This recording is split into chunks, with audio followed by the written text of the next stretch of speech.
Not at this tournament, but as it stands, we are underway. 125 pounds, Richie Figueroa in the white, red ankle bands for Arizona State. He's taking on Matt Ramos, Purdue, in the white singlet, green ankle bands. Figueroa has the ability to score from his feet on anybody in the country, and if he can get to an early takedown on Ramos, that could go a long way. Richie out of California. He's a standout prospect, one of the top recruits of his class. Matt Ramos, a cadet world champion. Started his career at Minnesota before transferring to Purdue, where he's had good success, still trying to get on the podium for the first time as you see Figueroa pull that 2-on-1. And as you said, Figueroa can fire from just about everywhere. He's good in the tie. He's got good speed to the leg from space. Probably an underrated rider as well. He's good on top, very tough there. Mentioned Ramos, yet to be an All-American. He actually beat an All-American Brandon Kaler in the semifinals and wins last year over All-Americans Lucas Bird and Rayvon Foley, so no stranger to big wins. Nice shot, head inside for Richie Figueroa, kind of come out the back door, draping over the top now, and passing the leg well as Matt Ramos got to be cognizant of neutral danger zone. Figueroa controlling that foot. An interesting scenario here for Figueroa. And are we going to see a stalemate as he's trying to get that leg free? Ramos trying to maybe get a little bit of height, and they stalemate it. Normally don't see the scramble get to that position. Ramos knew he needed to hold on to that ankle, and stalemate was a win there for him. You see the agility from Figueroa able to get in, but Ramos has a lot of tricky counters. He's got this crazy step over. He's hit a lot of guys. I think he hit it at NCAAs, I believe it was against Lucas Bird. So you got to be aware when you're in on a single leg against him, but Figueroa was close to that finish, couldn't quite seal it. Yeah, Ramos has that kind of that freestyle and Greco feel. Age level world champ and good in positions not a lot of guys are. In his semifinal match, Ramos, I think he probably took one shot, but he was able to convert it. Fast double, ran his feet, got the finish, and that was the difference. Figueroa probably has a few more tricks from neutral as Ramos looks passed by, but it's not there. Figueroa with, oh man. Looked like he was going for a duck. Underhook on that left side now for Ramos. He's got his hips in. Yeah, Figueroa has so many tricks on his feet. The key for him is going to be, can he finish matches? Can he wrestle an entire match without taking a little portion of the match off? Yeah, we saw that in his semifinal match against Tanner Jordan of South Dakota State, where Richie built a nice lead for himself and got ridden. There's a little elbow control duck attempt from Ramos, not there. Figueroa got ridden hard at the end, gave up a stall warning, but was ultimately the victor. Flip goes green for Ramos, who defers. Figueroa going to start the second period underneath. Talked a lot about Figueroa on his feet, but he's very tough on the mat, both in top and bottom. I expect him to be up right away. Quick stand up there for Figueroa, and he's up and out in 4 seconds. Back to our feet. It really does feel like one takedown could be the difference in this thing. Yeah, no question. There's a double, comes up around the body, but Ramos is going to be comfortable there. That's not probably a way you're going to have successful finishing against Matt Ramos. You're probably want to stay around the leg. When Ramos starts pulling you up with that overhook, it's wise to back off. Yes. And that overhook from Ramos is presenting some problems for Figueroa. Probably like to clear out of it if he could. And action call. And great last motion there from Figueroa. He was getting driven off. And the Purdue staff doesn't like it, but I think he did exactly what you're supposed to do in that scenario, which is he didn't back straight off. He changed the direction of the mat just enough to not get warned. And there you see Figueroa firing some attacks off. And Richie likes to wrestle from space. A lot of times to do that, you do have to back up a little bit to create the space, and those type of wrestlers are going to get hammered by the opposite coaching staff. Wow. Beautiful high crotch there. Diving and passing the leg again is Ramos. Can he hold for danger? And now Figueroa going to get the finish. Takedown Figueroa as they go out of bounds. Nice high crotch. Was able to navigate the leg pass. Ramos did pass the leg. but he was able to get that foot free and secure the finish. Yeah, Now Figueroa 3-0. threatened just enough with that foot, neutral danger, that he gave himself that opening to get on top. We'll see how committed Figueroa is to this ride. Ramos up to his feet. There's a nice lift and return, but a Granby, and now it's Ramos in on a single leg, but he's working for a reversal now because he never got the escape. Close whizzer now. Ramos got to be careful he doesn't get ridden for too long, and now going to be at least an escape, you would imagine. At 12 seconds, it's imperative he gets this finish or lets go. And there he does let go. Smart wrestling from Ramos. You try for the reversal, because if a reversal at that point in the period is huge, because the ride out is immense, but wasn't able to get it, so he lets go so he can earn his escape point. Now, Figueroa is tough on top. Riding time already at 32 seconds, and yeah. I think we'll see Richie push for this riding time point. We'll see. You know, 15 of those seconds were spent, you know, defending that single leg, and now he gets away quickly. So a 3-2 match. Ramos still very much in it. Down a point. Riding time not a factor right now. Haven't seen Ramos fire off a lot of attacks, and partly because Figueroa with a lot of go-behind potential. Yeah, Ramos gonna have to give himself a couple opportunities. He's got that over collar. Now Richie posting, keeping him at bay.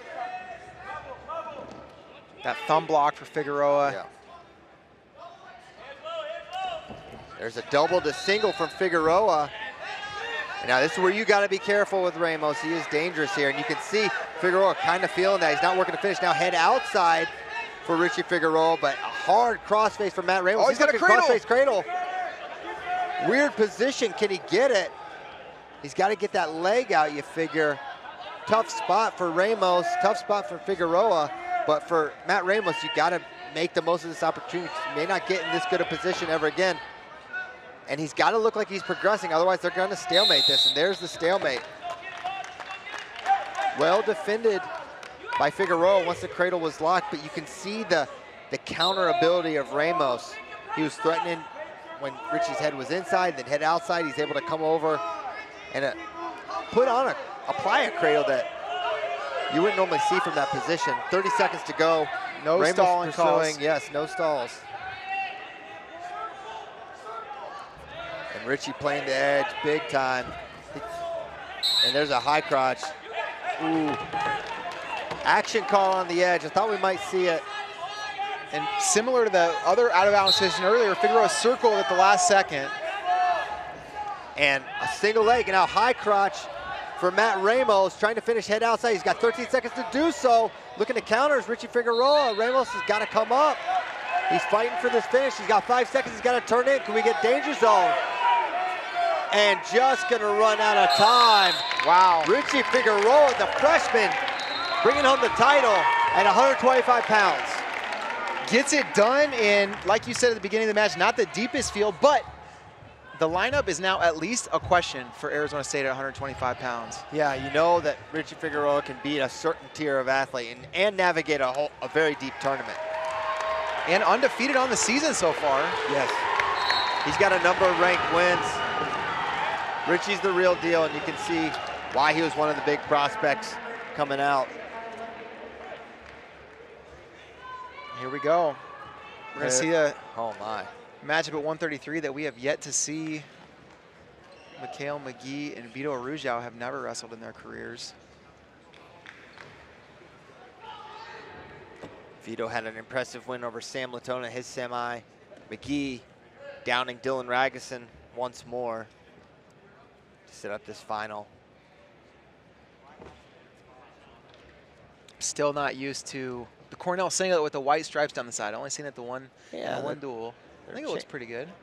I'm a traditionalist. I like the classic, just the big C. You know, that's what I'm used to. But I think this is not. You know the youths. They love the new singlets. Yeah. So we're holding. If you're wondering why they're not wrestling right now, because their third place matches are happening on the other mat.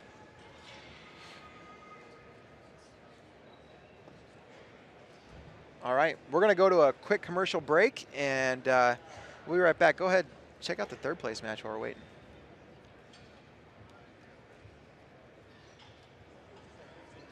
Sorry, I didn't understand you first. I'm glad you heard him, David. Cronin's beating Kaler right now, huh? Nebraska loves Las Vegas.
Hey, are we still out? Hey, one thing, but if we have like stuff like, obviously there's nothing happening on the other map, but probably in general, we'll probably just, when that's happening, if we don't have a lot to talk about for the upcoming match, we'll probably just talk about kind of what's happening on the far mat, just as a, kind of a heads up. Yeah, they're not doing anything. They're looking at a review. Yeah. And there's only 13 seconds left in that match. Yep. Yep.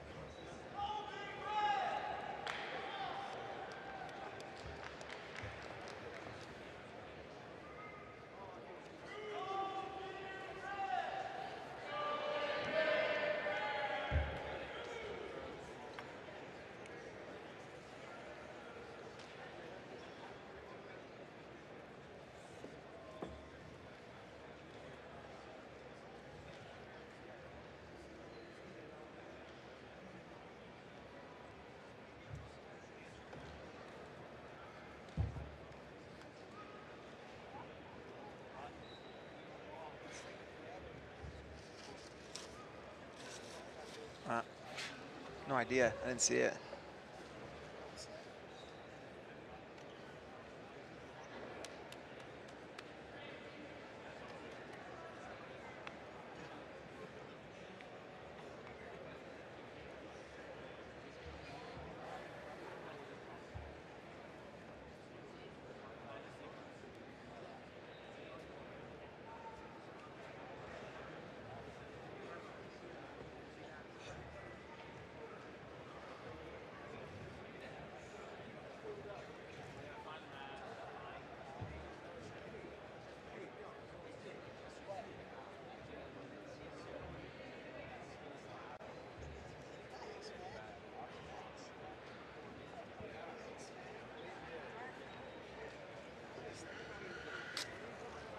Some single legs on the chairs. Some double legs on the chair.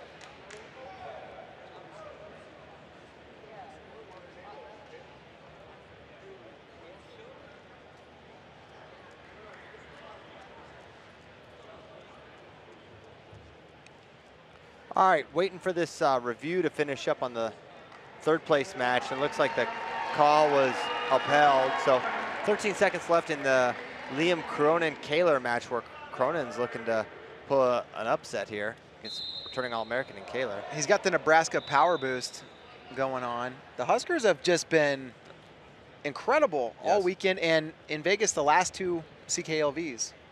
Yeah, I mean, they're in first place here, 125.5. Second place, South Dakota State. Coach Hahn's Jackrabbits on fire. They've got one in the finals, two alive in the consolations. They put 5, 6, 7, 8 on the podium here. That's a really impressive showing. Yeah. But it's looking like it's going to be the Huskers' day. South Dakota State in second, NC State in third, Northern Iowa fourth, Michigan fifth.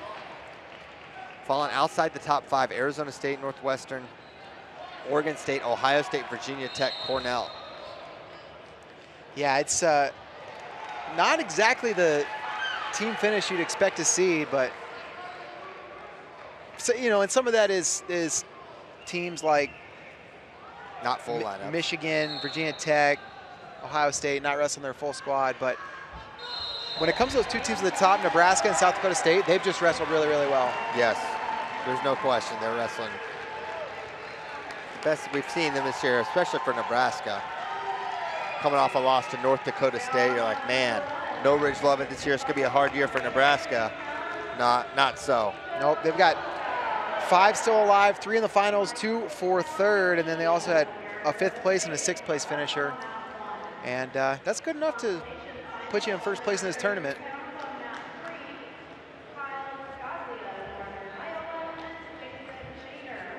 Biscaglia have been a surprise this tournament at 133.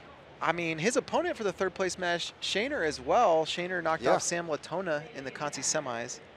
Biscaglia knocked off Ragusan. Those are incredible, really good upsets, yes. Got a heck of a final here, though. This is insane. All right, underway, 133-pound final in the red. That's Vito Arujau for Cornell, taking on Mikhail McGee, Arizona State, in the white, green ankle bands. These are two speed demons here. So fast and both good on the mat. First meeting ever between these two. Both guys can really wrestle from everywhere. McGee really good from the top position, getting tilts. Vito can generate a lot of offense. He's got great reattacks as well. We saw McGee in Austin a little over a week ago. Fall to Lucas Bird. There you see a collar and ankle attempt there from McGee. It's not there as Vito looks to reattack him. A couple of 2-time All-Americans. Vito up at 133 for the first time in his career. Vito truly one of the best wrestlers in America, regardless of weight. And the fact that he's ranked 3rd, and rightfully so, is just a tribute to how insane 133 is. And there's a shot reattack sequence there from McGee and Vito. Vito made Final X. He's been in the World Team, or the Olympic Trials finals. Great international wrestler, but a great folk styler as well. There's a shot, high crotch. Looking to hop over that leg. McGee blocking that elbow, making it tough, but not tough for long. There's 2. Takedown, Vito Arujau. Vito has a really complete style. Oh, McGee, nice job. It's out. So only 8 seconds of riding time there. Great shot and a great finish there from Vito Arujau. Vito, he just has so many ways to score. He can go low-level attack. We saw him go feet to back in the semis.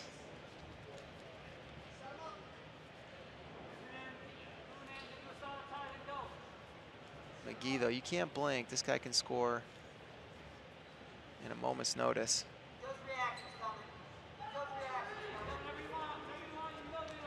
McGee, an Illinois native. Vito from Long Island, New York. There's a double leg from Vito. Well defended by McGee. But you see these flurries from Vito. Shot, shot, shot. And there he's in position to finish, but wrestling back in is McGee. Nice sequence there. Yeah. But you see the combos that Vito throws at his opponents. Yeah, those hard fakes, level changes, half shots, and the commits. But McGee, credit to him for not giving up in that position. He kept wrestling, extended the position, got out of bounds. Of course, McGee started his career at Old Dominion. Program was dropped, and his career fools. Really, truly fools. There's a shot from Vito.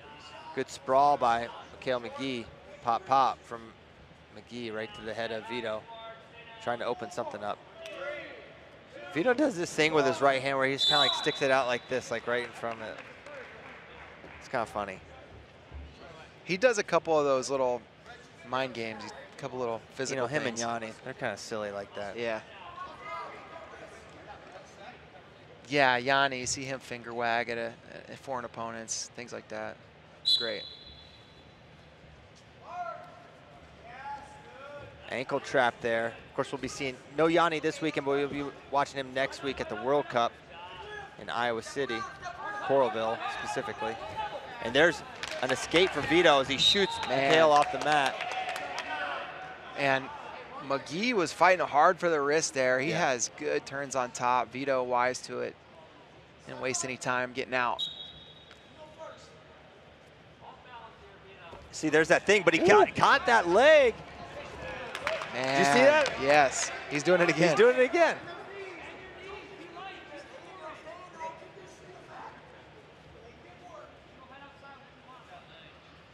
I wonder if Vito came up with that or somebody told him to do it. No. I remember Zane Rutherford does that thing where he would like, I think he actually did it to Yanni. He'd like kind of grab the chin. Yeah. So Yeah. Little misdirection attempt there from McGee. It's not there. 1:06 to go in the second period. 3-1 lead for Vito. Woo. He did it again. Yeah, just watch Vito's right hand.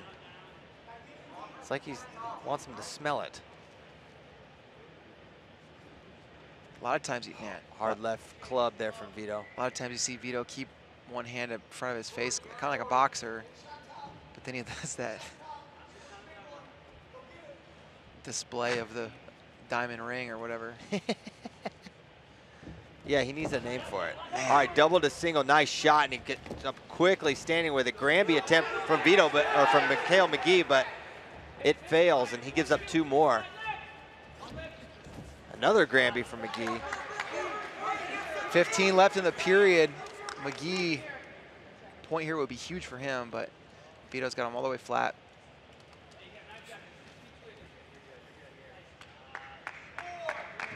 And there's a ride out for Vito, 5-1 as we head to the third.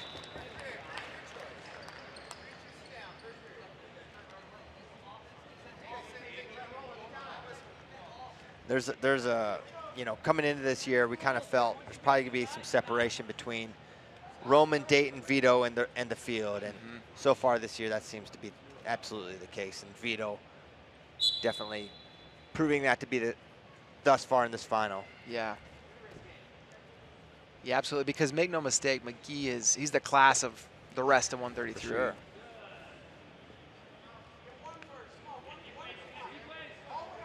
Tripod there for McGee as he's going to work for an escape. Only 35 seconds of riding time for Vito so far as he scoops that ankle. Wow, big return there from Vito. Hit him all the way up in the air, landed, drove him right on his hips. McGee's flat again. As this match has worn on, Vito has started winning more of these little positions between the positions, and getting a guy like McGee flattened out for 30, 45 seconds is no easy thing to do. Deep waist for Vito there. See his whole hand. That's a lot of pressure. Tough to build your base. Now all the way out to the side. See McGee kind of grab Vito's wrist underneath. He doesn't want to get that arm pulled across the back. Switch attempt from McGee, but not there. Got to throw some combos at Vito if you want to get away. Yeah. That whole switch action, all it did was loosen that deep waist a little bit. Yeah, and right back to square one. Now figure 4. This is a big predicament to negotiate for any wrestler.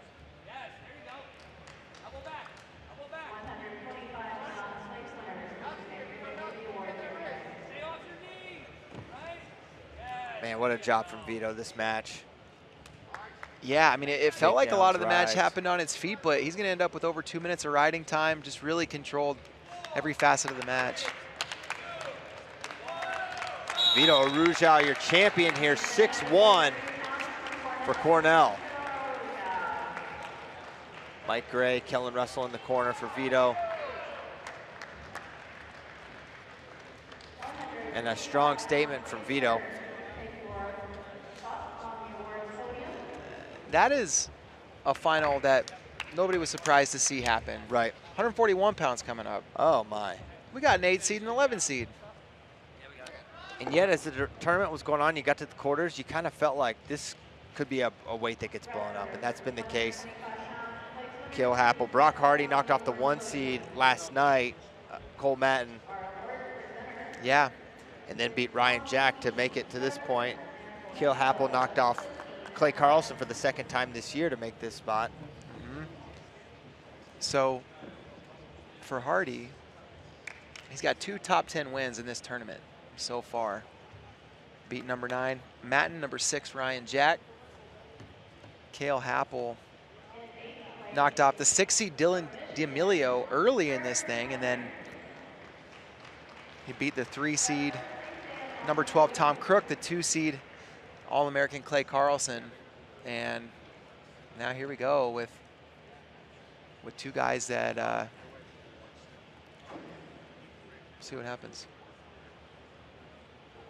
We got awards going right now, and we'll be right back.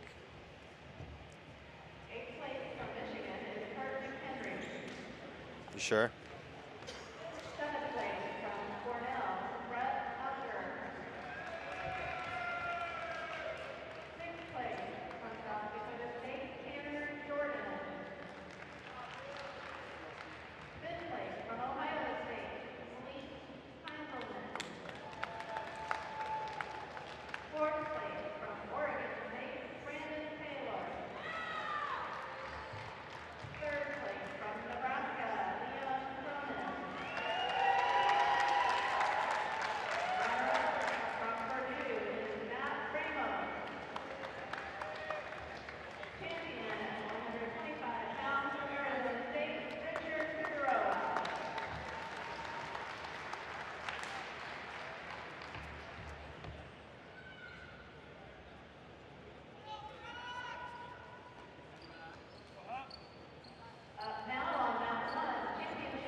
£141 finals.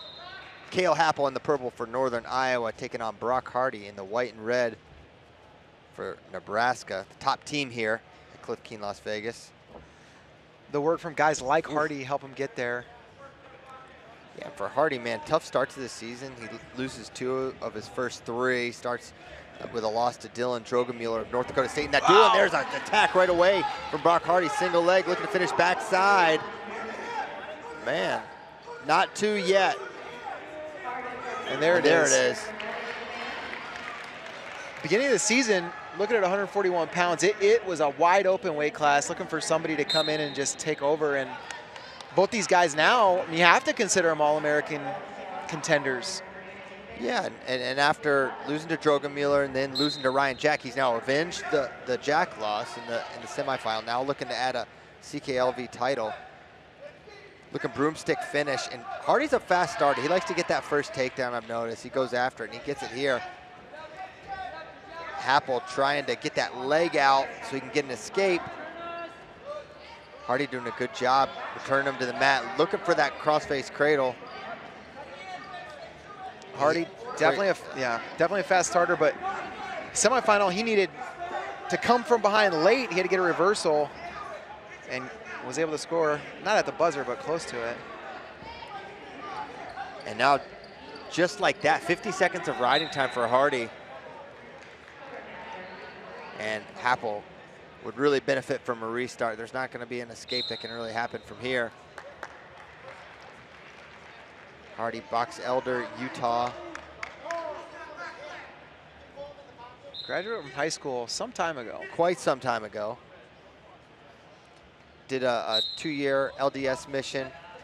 Now he's back and wrestling really well, as you can see here. And there's a Granby roll from Cale Happel, trying to switch inside now. Fun scramble here. Got a re-switch drill going on. Oh yeah. And now Happel's got to be careful here. In pursuit of the reversal, he may put himself in danger of getting put on his back. Good sequence there for Hardy. Riding time, but 85 seconds. Now the leg in again for Brock Hardy.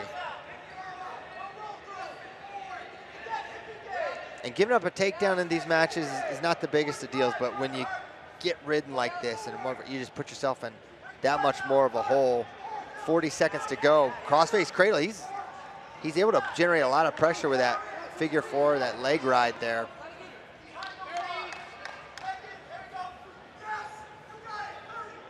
Now, does he have a wrist here? Maybe looking for a tilt now is Brock Hardy. Can he pull it out?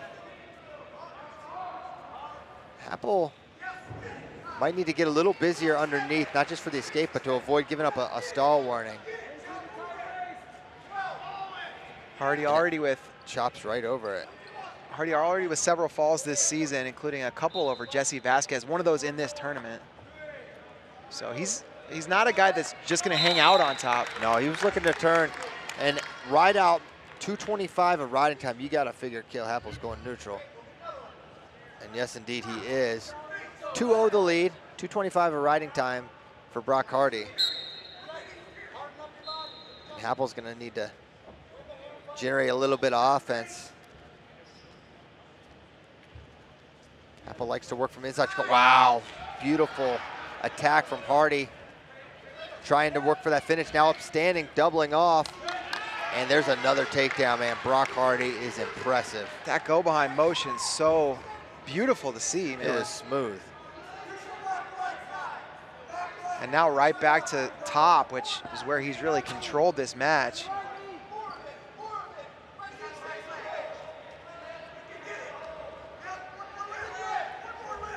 Yeah, and you start the year at 141, you're like, it's anyone's weight. But then all these new names have entered the equation. No one was talking about Cale Happel coming into the year, not like this. No one was talking about Brock Hardy, certainly not after his loss to Drogemiller, and now here we go. And now we have a single leg attack from Cale Happel, who was able to get the escape this time. We're out of bounds, or potentially dangerous, actually, the call. Yeah, a little trick knee action there for Hardy. Got that potentially dangerous call, and smart there because Happel was in pretty deep. Yes.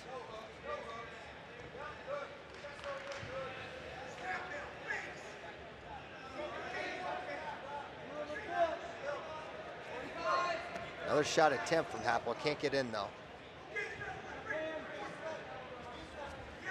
Shot for Hardy, looking re-attacks Happel. There's a single leg, head inside. 30 seconds to go in the period. And Hardy trying to... Lock around the crotch now. Yeah, it looked like he was thinking about... Hardy said something to his corner. Yeah, I couldn't tell what he said. Not the best lip reader. Now, extended position. I'd like to see that, see how that would have progressed, but 15 seconds to go. Didn't look like points were coming, so they stalemate, put them back on their feet. 10 seconds left now in the second period. After that go behind, Happel's been going to this attack. Not diving in anymore, but reaching for the back of the knee.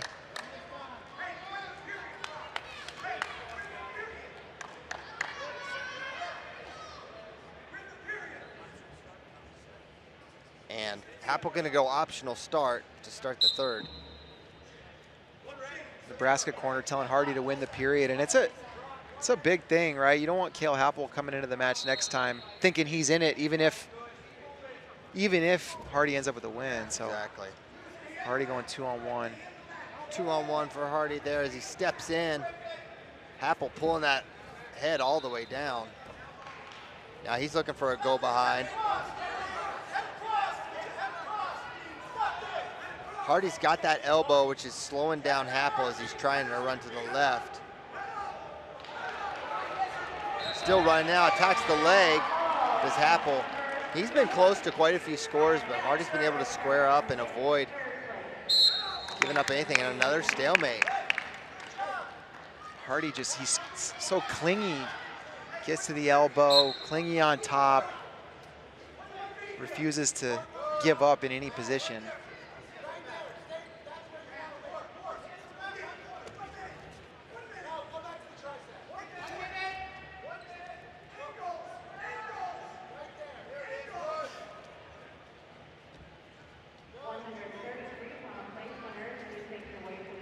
collar tie for Kale Happel. Now cleared out of that, trying to find his way to some sort of an opening. Hardy pops him off. And they'll talk about the hands to the face there. The way the sequence works, they hit him for potentially dangerous first, and the next time's a point. Unless it would have to be pretty egregious to go straight point right away. 30 seconds to go. Hardy has earned the right to simply defend at this point. There's a shot. Heavy hips, though. You can tell Hardy's hips are really strong because Happel's gotten in deep a couple times and just, boom, goes straight down. Yeah, just one more instance where Happel does the right things and gets to a good position, but Hardy just wins it. Locking around the crotch, trying to take him through, but with 4 seconds to go, Hardy gonna win 6-1 with riding time. What an impressive showing for Brock Hardy. I don't know what that was. It looked like he thought about a backflip and just decided against it. It's not too late. He could still do it. He could still do it. If you're Kale Happel and you and I, really productive weekend, some things to work on for sure, but it's Brock Hardy who's gotten out of the eyes of the country. 100%. Great performance from Brock.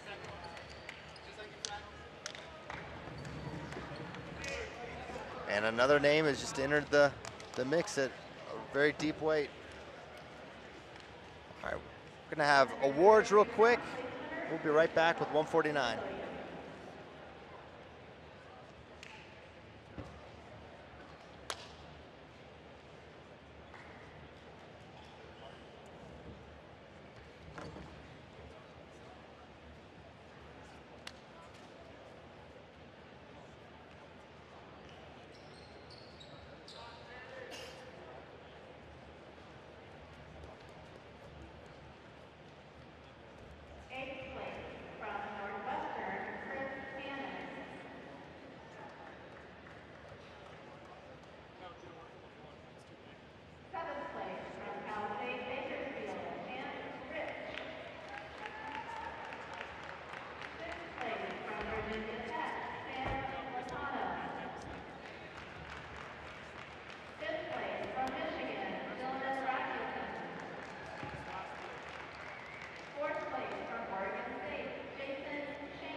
All right, there you see the podium at 133.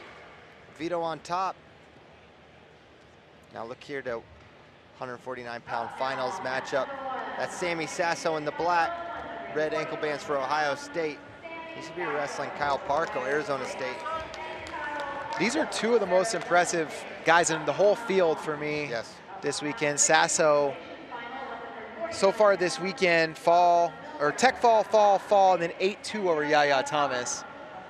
Meanwhile, Parko's win in the semis over Jonathan Milner.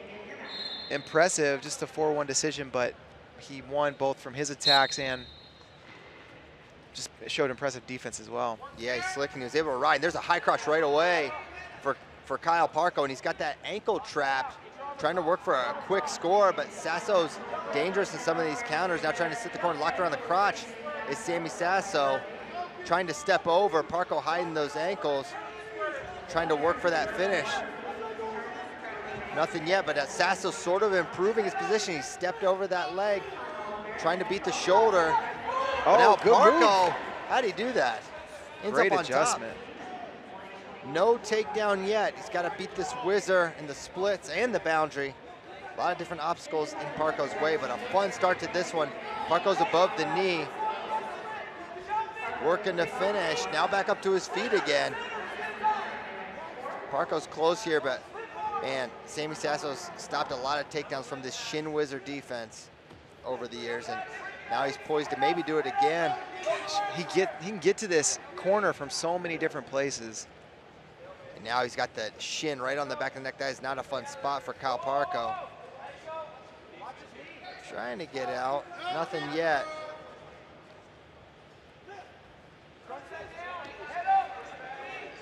And now a higher lock for Parco. And this is a little more in Sasso's wheelhouse. This is where he can get a lot of his cradles. For Parco, he'd probably take a stalemate if he had his choice, but he may not get it. Now head outside, stepping over again. The scramble continues, straight leg for Sasso, now bent. Now potential danger situation. He's close to it. Should be counting. Oh, they go out of bounds. A good flurry of action from Parco to kind of just hoist them both out. Both Parco and Sasso made a ton of good adjustments in that position, and what a start. Great start. These two have wrestled twice before. Sasso won both of them, but two very different kinds of matches. And there's a shot from Sasso looking for a go behind his Parco, but Sasso able to recover. They met at NCAA's 2 years ago. That one was 11-10 for Sasso. They met at NCAA's last year. It was overtime. Sasso got 4 in OT and won 5-1. So this match, it could really look a lot of different ways. For Parker, you're like, man, is that what happens when I get in on this guy? I have a minute-and-a-half scramble for my life, but he was close on some of those scenarios. He may need a couple of those opportunities before he cracks through.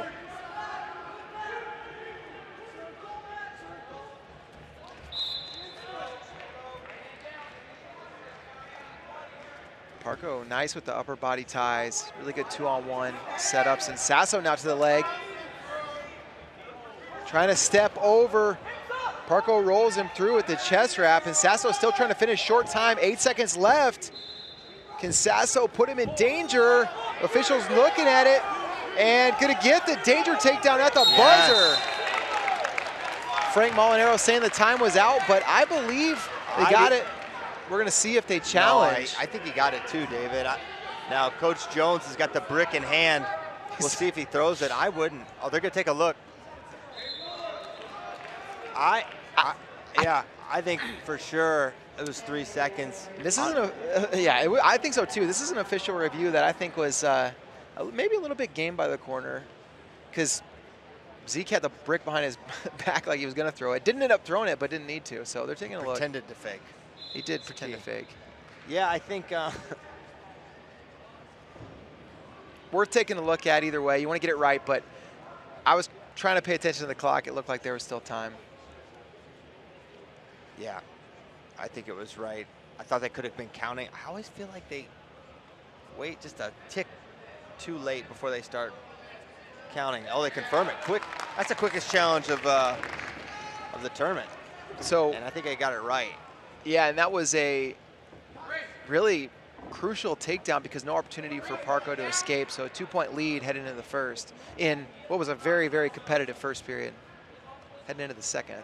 Yeah, great period there. A lot of action, quite a few exchanges. Now Sasso gonna line up on top to start the second period. Quick little stand up there from Parco. Now back up to his feet after that roll. Leg coming in for Sasso.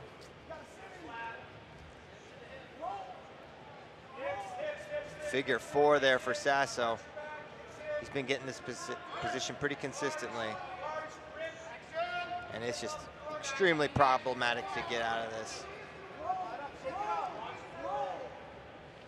Deep waist now for Sasso, changing his position. And man, I know Sasso's taken a couple losses this year, but he has looked really good other than that. I think his offensive output has been high. Here's Parco. Now Parco got that leg lifted, trying to put Sasso in a little bit of a predicament and maybe get a reversal, but they go out of bounds. Sasso, very heady wrestling there.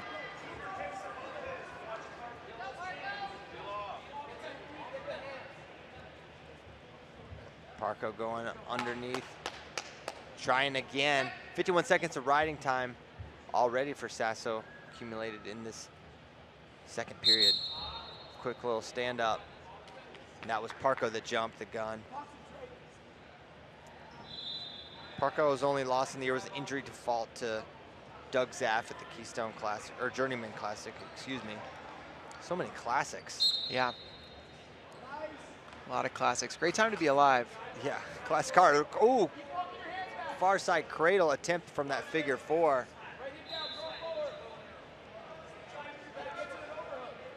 I mentioned Sasso seems to have upped his offense this year.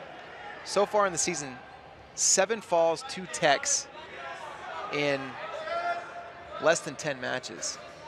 Yeah, you know, that the Henson match, first hour weigh-in, first match, and there's a stall warning against Parco, and I think it's merited. Sasso's working hard for this turn. Parco having a hard time building up.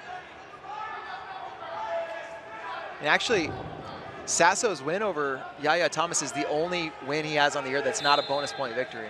Wow.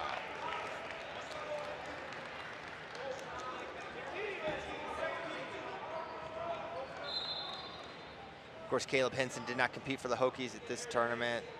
Virginia Tech leaving a couple of starters at home. And then they're gonna hit Sasso. I don't know about all that. 6 seconds left. Yeah, Henson's here watching, not competing. A couple true freshmen in that position this weekend. Quick stand up, that's Parco's second. Now he's gonna have to be wait fully for that whistle instead of trying to time it. Otherwise he'll give up a point.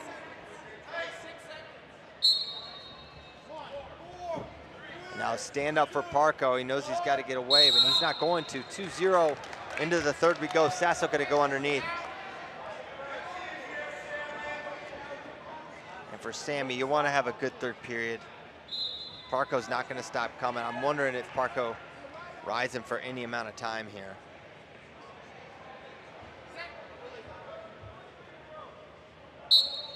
Because with 2 minutes of riding time for Sasso, there's a quick little, wow. Now Sasso in really good position for a reversal. I'm not even sure how they wound up there. Yeah, he just hipped right over him.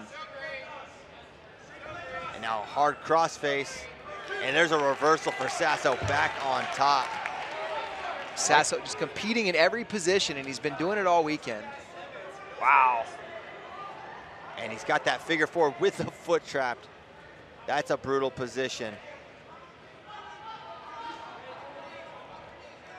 So riding time over 2 minutes now for Sasso.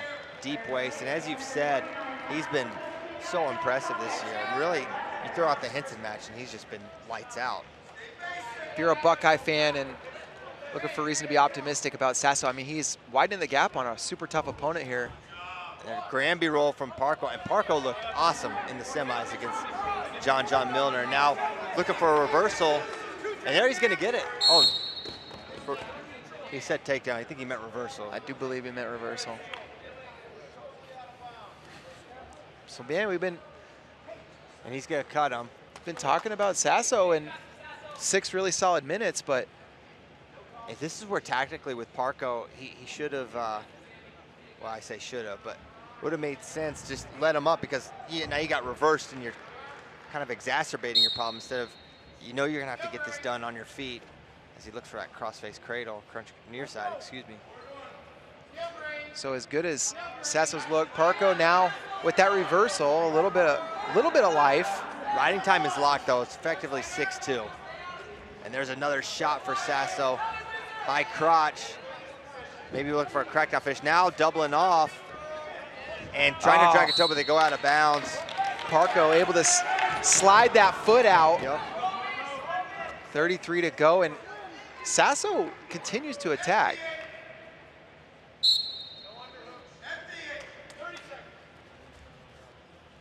Underhook on that right side. Sasso likes that position.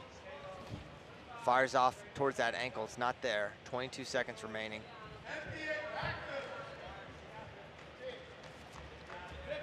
Punching an underhook right side as the clock ticks away for Kyle Parco. Now full head of steam, underhook, driving him off the mat. Front headlock now for Parco, who's continuing to wrestle and look to score, trying to shuck him by, and that's gonna do it. Great performance, start to finish for Sammy Sasso. Caps it off with a 6-2 win over a very tough Kyle Parco. That's a great moment for him.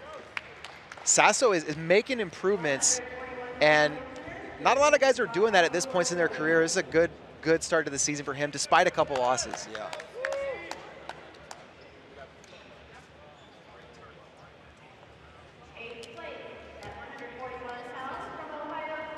Just the one loss for Sasso. Well, right? NWCA All-Star Classic as well. WrestleStat, get that in your ledger. Yeah. Yeah, and even that match, it's like, oh man, he looks so good. And if you're thinking about his match against Gomez, that's by far the best performance he's had against Gomez. And if he melted down, it was only because he was pushing the pace so much early. Yeah.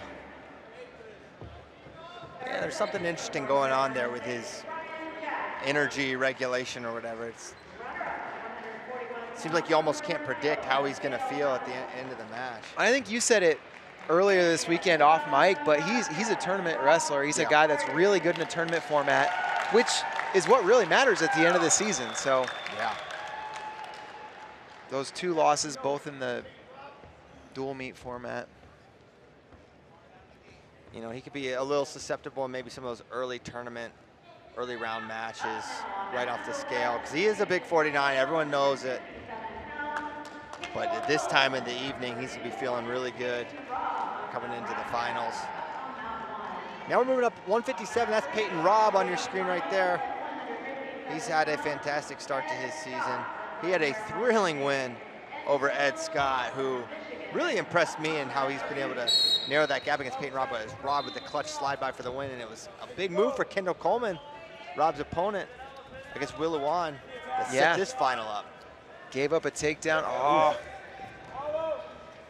Kendall Coleman gave up a takedown to Will Luan, and then as Luan was trying to work up, Coleman kicked him through, got a reversal and 4 near fall, and that was really the difference in the match.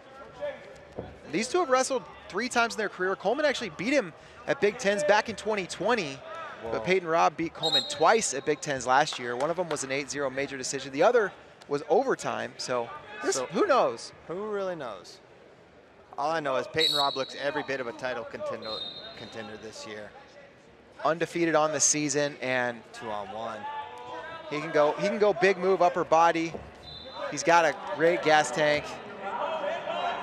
Arm drag, slide bys. He's tough to ride. Good hips and great from these positions. He can 2-on-1 underhook. The Minnesota product, Pinnacle Wrestling Club, Coach Paulson, Coach Lawrence there. Now we're stalemating that on the edge.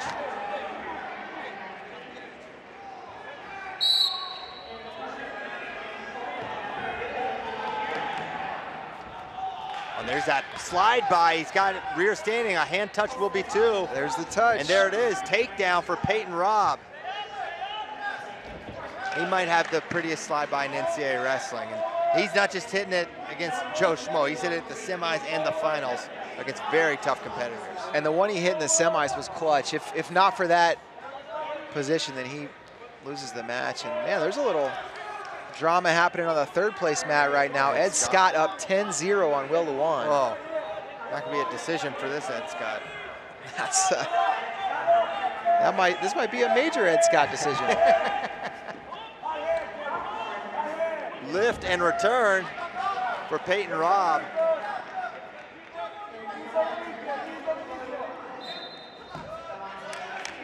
Robb, one of those guys on top that just makes you work for every little thing.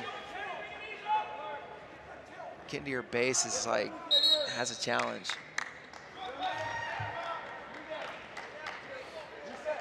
Riding time at 53 seconds for Robb. Nebraska already with 1 champ at 141. Robb trying to give him a second. They have a potential for 3. And there's another lift and return for Peyton Robb. Riding behind those arms of Kendall Coleman, who's up to his feet now. And looking for a switch, but oftentimes when you see those hard little hit movements, you end up breaking yourself down if it doesn't work, and that's kind of where Coleman finds himself in a tough position to build up.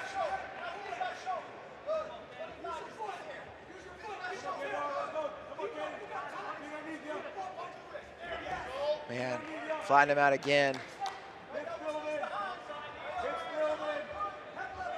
It seems like every time Robb flattens Coleman out, he buys himself at least 10 seconds of riding time, if not more. Now Coleman back to his base. Great first period for Peyton Robb. Takedown off the slide by and a ride out. 1:43 of riding time. Coleman gonna defer to Robb, who's going under. And this could be an injury default for Scott and Luan. Oh, I think. Yeah. And now, stand up for Peyton Robb. And there's the escape, 3-0 the lead, 1:37 to riding time for Robb. Level changes from Coleman. Coleman's got a nice single leg to Robb's right leg. Yeah, he's hard tie. The more he can get this footwork going, the better. And there's that underhook. This is where Robb wants to be.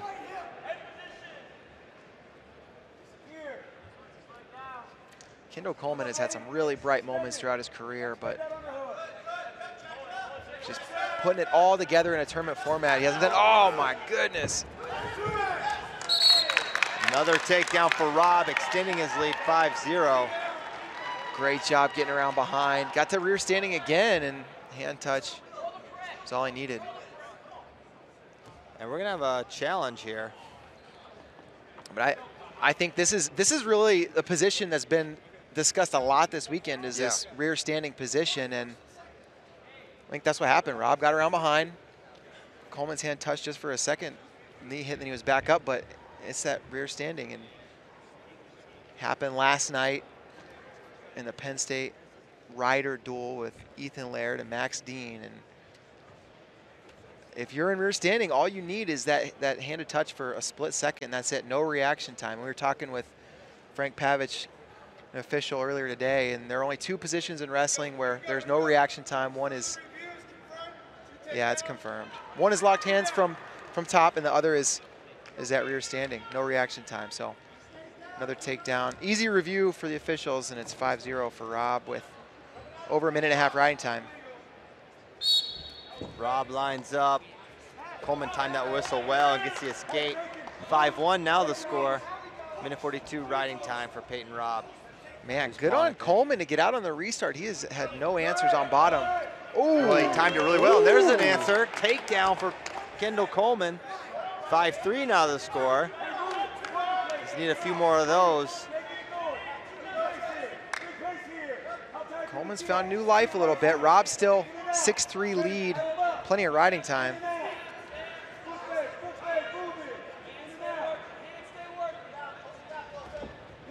Good motion from Kendall Coleman. If he can follow it up, might be able to find himself to another takedown.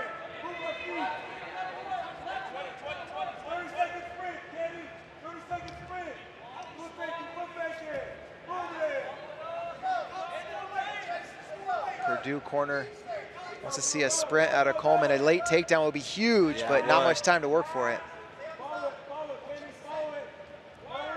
And the sprint doesn't come, and this side of the second period is going to end 6-3 for Peyton Robb as we head to the last period. Coleman's choice, he's going to go underneath. Now, he's going to need a quick escape again. Now, he timed the whistle perfectly, maybe a little too perfect, if you ask the Nebraska staff. So it's key for him to get that good of a start again. This time, not able to free himself as quickly, and now a mat return for Peyton Robb puts him in a really tough position. Coleman not broken down that time. Robb pulls the wrist out, gets the shoulder down, and good adjustment there for Peyton Robb. Coleman was staying really solid for the first 15, 20 seconds of the period, but Robb now grinds him back down. You see a grimace from Kendall Coleman. It's just a lot of pressure on top from Peyton Robb.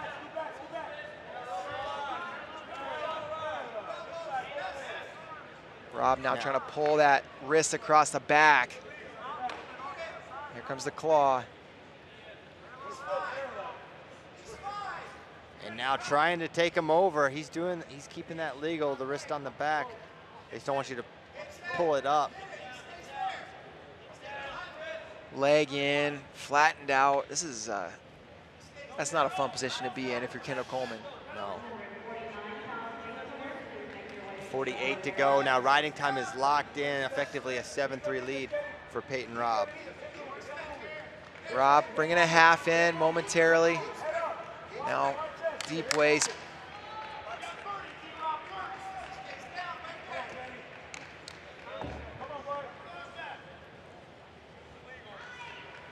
More tough pressure from Peyton Robb.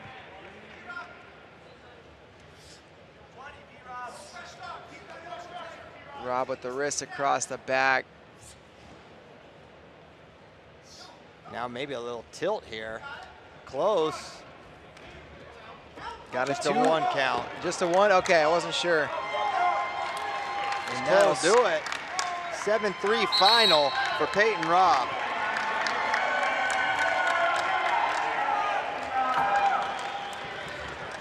Peyton Robb over Kendall Coleman.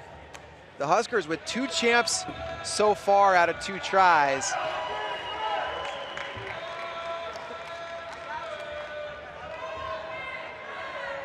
And there's a replay of Peyton Robb going to work on top. We're gonna head to 165, but not before we've got awards at 149. This is going to be a little bit of a surprise final. All right, we're going to take a 30-second break during awards, and we'll be right back.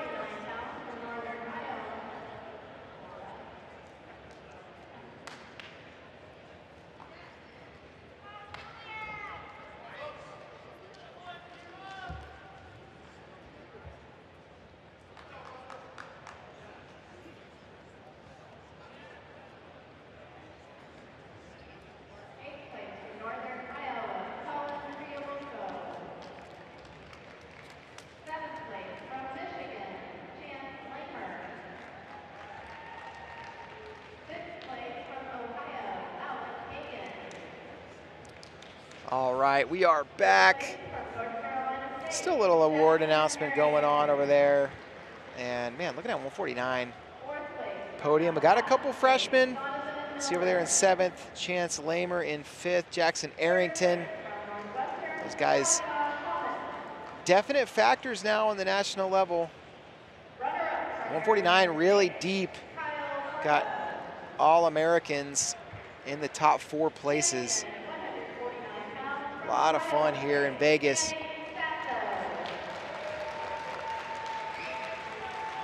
Of course, the one man missing from the tournament, Yanni Diakomahalis, 3-time NCAA champion. Not here. He's getting ready for the World Cup next weekend.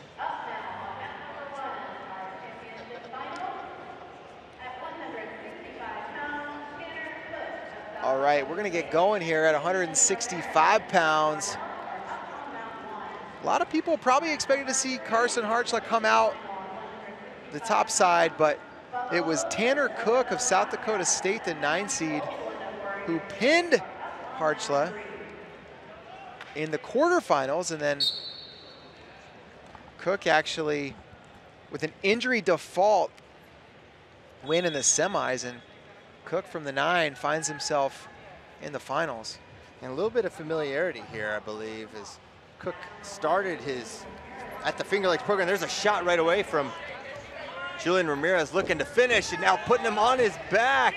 And oh, big trouble for Tanner Cook, and this could be a fall for Julian Ramirez. Trying to hip over, and does.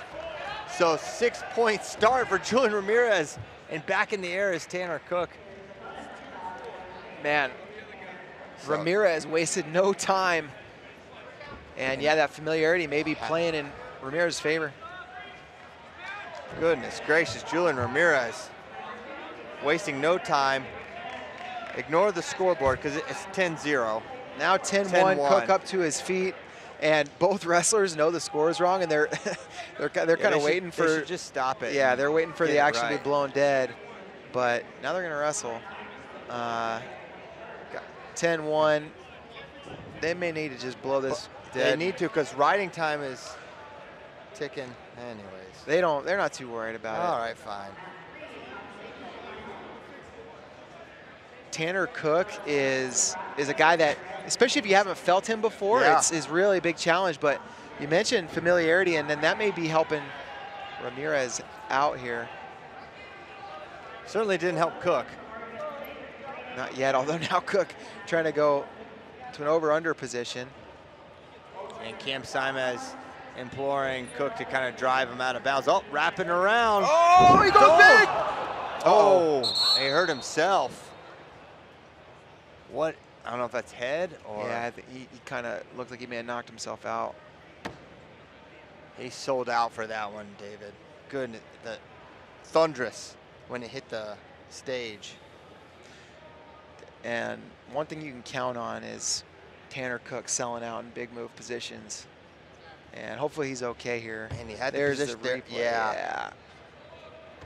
Yeah, okay, we're going to look at it again. And yeah, he threw himself right on his head.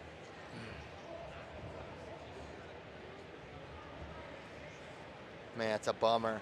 Hope it's not too significant. You could tell halfway through that position, Ramirez was doing everything he could just to bail. It's like, no, no, no, no, no. He's like, I've felt this before. He's a scary customer because you know he's not going to stop. No. He'll go over under from that position. He'll go gator bacon. And they're going to call injury and not. Okay, so it's an interesting thing if it's concussion protocol, it's not injury time. Yeah. But the trainer said, nah, it's not concussion protocol. So Ramirez gets choice. He's bottom. He's up to his feet. So he gets choice. He's away 11-1. And Cook, I would imagine, trying to go to upper body as soon as possible. Or, you know, you pull Ramirez into a shot and go to work from there. And Ramirez not going to stop attacking, and he's going to get the finish here, and maybe more. Oh. This could put it away. And that's the match. Technical fall for Julian Ramirez in the first period. Holy cow. That was... It can unravel like that if you've got a style like Cook does. That was wild, and I mean, Ramirez went big right away. He's your CKOV champ. Congrats to Julian. Gets a handshake from Kellen Russell and Mike Gray. All right, we still got third place action going over there on the other mat, so we're gonna take a break here on mat number 1, and we'll be back in a little bit.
All right, we're back. We're still waiting for the third place match to conclude, and wait, it just did. So we'll be getting started here. I think they'll probably do another set of awards, and we'll get going on 174. Dave and I were just talking about. They're still going. That's the third period. Okay. It's the fourth period. It's fourth quarter. Fourth period. Dave and I were talking about who might the OWs be, or the OW be for this tournament. Some good candidates. Sasso definitely sticks out. That was one thing David mentioned. Yeah, a couple falls, a tech, and then you know, top 4 placers at that weight class were All-Americans. So he's looked good. Definitely a case for Vito as well. Yeah. We got Snyder, and we should cut to Snyder and Kokesh here. Is there? Yeah, they. Wild stalk on. Oh, he takes him over. What the heck? Wow. Olguin for Oregon State is a dangerous cat, and he just pinned Bubba Wilson in overtime. Oh my gosh. That was crazy. That was strange.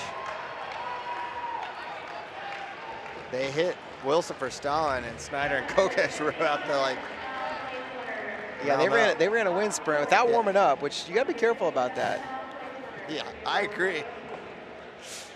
Yeah, we're going to have awards before we get going. But OW, before the tournament, 33 and 84 were definitely the toughest weights. So, but at those weights, I mean, Vito was the guy you expected to be the champ. Yeah. He was the top seed. And Kekai's a #1 seed at 84. So Brock Hardy's interesting, too. Hardy could be the OW. You look great.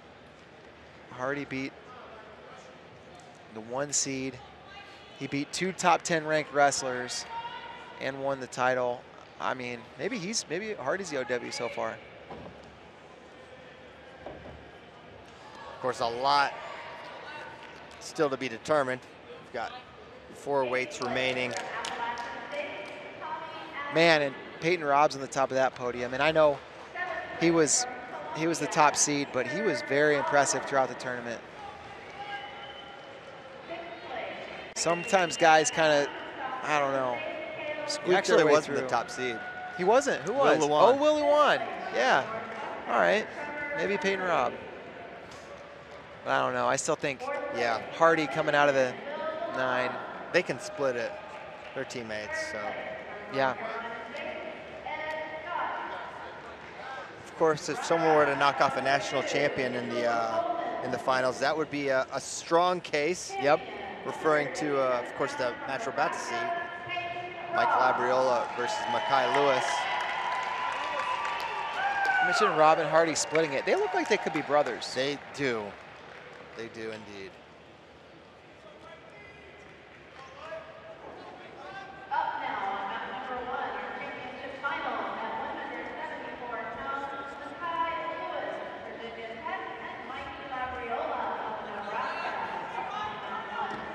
Okay, big match. 174-pound finals. National champion Makai Lewis for Virginia Tech taking on Mikey Labriola for Nebraska. These two meeting for the first time in their careers, which kind of makes sense, but I also thought maybe we would have seen it last year. Of course, Makai Lewis, NCAA champion, Labriola, an All-American. Makai was absolutely tested by Chris Foca in the semifinal round. Foca had a couple opportunities to score, but it was Makai Lewis with a dynamic counter, which was the difference in that match. Labriola trying to keep the Nebraska hot streak alive. Labriola actually no match in the semis. He won by injury to fall over Demetrius Romero. Oh, wow, beautiful attack from Makai Lewis. Now standing single leg. Shin Wizard attempt there from Mike Labriola. Nothing yet. Now trying to get a little height is Makai Lewis. Fighting hands is Labriola and dive into, oh wow, found the leg did Labriola. Great counters. He's looking to pass and split the middle. He's in decent position, but now Makai's got height. And a great attack by Makai Lewis, defended by Labriola. Labriola taking a little page out of Makai Lewis's book. You get to Lewis's leg, and he goes to the wrist. It makes it almost impossible to score, and Labriola, good job to the wrist. Ultimately, though, the scramble is what prevented the takedown. Labriola has been known for his scrambles for years. Mackay had a great angle there on that takedown. Labriola, three-time All-American. Finished 6th, 3rd, and 7th in his career. COVID All-American too. Collar on that left side for Mackay Lewis. Good snap from Labriola.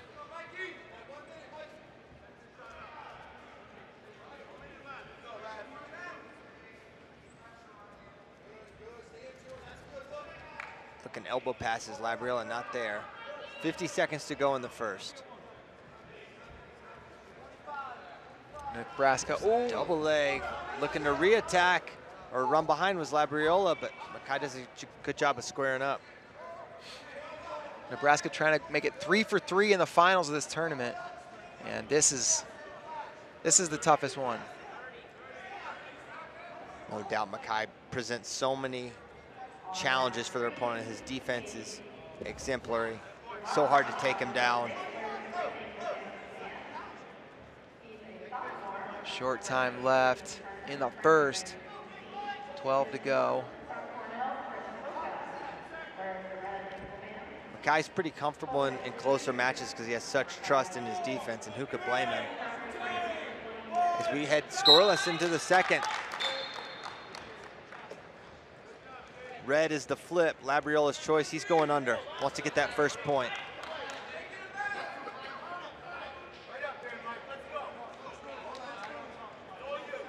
Lewis has tilts on top and can ride hard. Labriola, though, really good on bottom. Lines up left, switches to the right side as Mackay Lewis. He's away in 5 seconds, 6. Well, 7. They may adjust that. So good job by Labriola. Seconds can matter in these nip and tuck matches. It may not make a bit of difference because Mackay is pretty tough to ride. They did adjust that riding time back down to 6 seconds.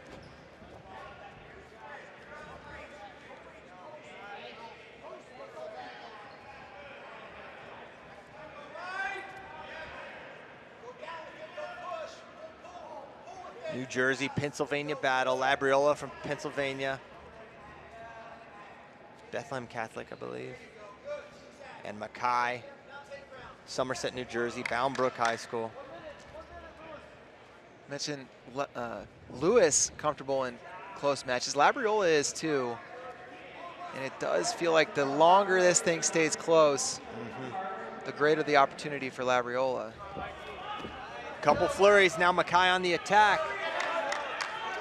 Mackay uses motion really well to set up leg attacks. And there's a shot from Labriola, good down block by Mackay.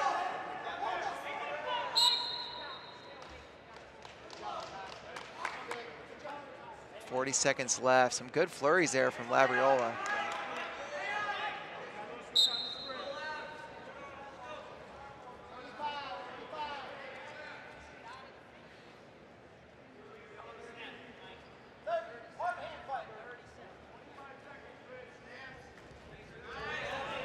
Good fake there, Labriola.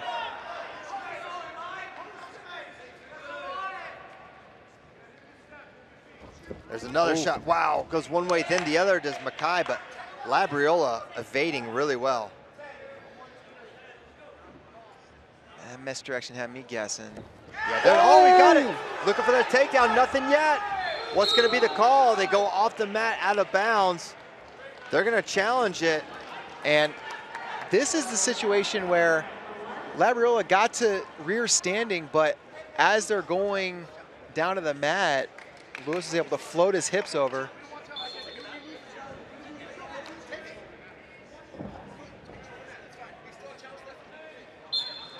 So they're pulling it back. Yep, so they threw that brick quickly and then realized, no, we don't want to challenge, and so they're going to be warned for control of mat, which is It's kind of like a whatever penalty. Who cares? 3 of those, it goes in your permanent record. Yeah, that's true. They might get a demerit for it, but yeah. Man, that was so close. And for someone, if you're wrestling Mekhi Lewis, those opportunities don't come often. And Mekhi really savvy to float the hips over as he's being returned to the mat. If he's returned straight down and hits, the hand touches and it's that rear standing, but good adjustment midair. And now we're underway in the 3rd period. Mekhi Lewis up to his feet, and we're all square. Riding time at 1 second for Labriola, not a factor at all. Takedown likely going to win this match, David. The fact that Labriola got to rear standing is eye-opening. It's a little elbow control duck, it looked like.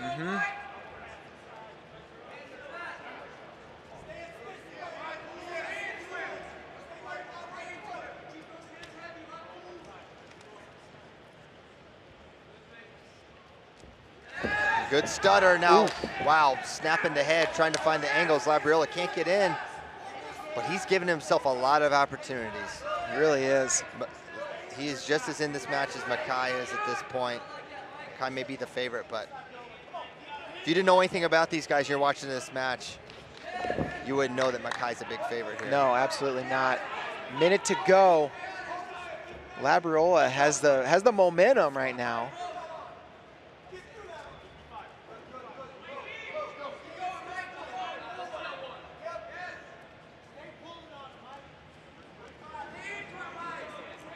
Another collar tie for Labriola. Maybe a slight edge and control of mat. Labriola seems to have a little bit more right now. Mekhi might be gearing up for a final little sprint here. Maybe doesn't want to see this one make its way to sudden victory. He's clearing out of the ties. Taking ground really well is Mike Labriola. 15 left now. Good hard clubs there. The headgear kind of got rearranged by Mekhi's club. Yeah, I just pulled one of the back straps out and they got to put that thing back together. Yeah, fix the headgear. Putting straps in headgears is a hard thing to do when you're in a hurry. Yeah, no kidding. 10 seconds left in the period. Look at the back of his neck, it is just all clawed up. Yeah. All right, 6 seconds to go or we're heading to sudden victory. 4, 3, 2, 1. All right, clear all 1 second of riding time. Yeah, you don't want that. Yep, there we go. 2 minutes, sudden victory, here we go. Takedown wins it. Labriola sensing the opportunity he has.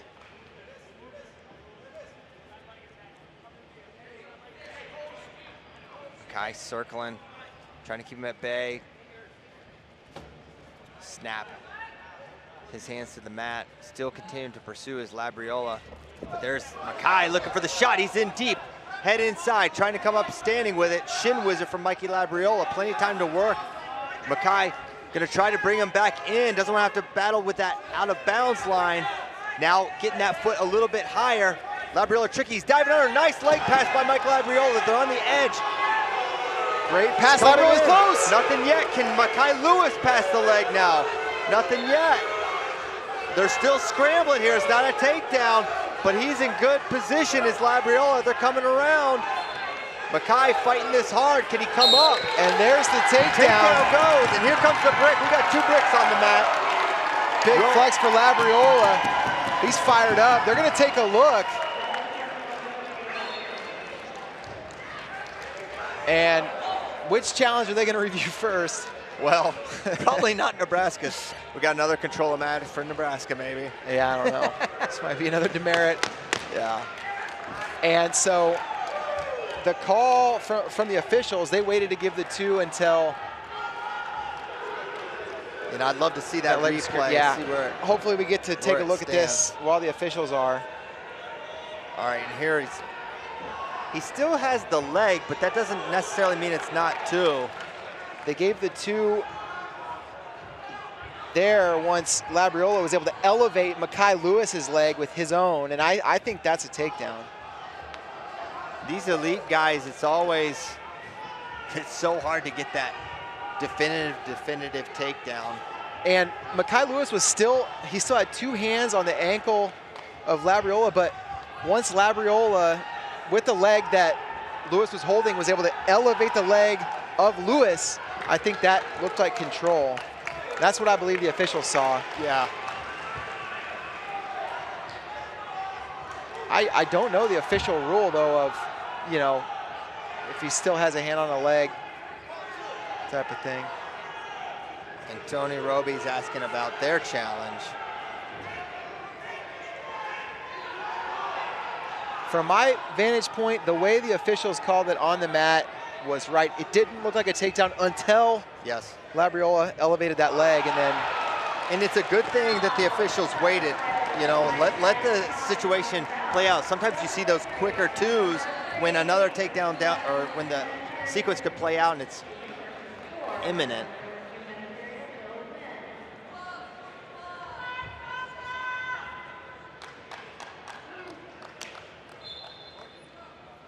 See, Labriola is not at the corner, and he's confident that he's got it, but ready just in case. Yep, staying warm.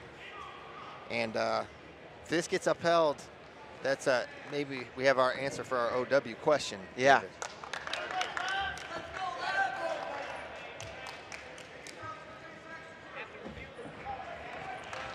So there's a takedown confirmed.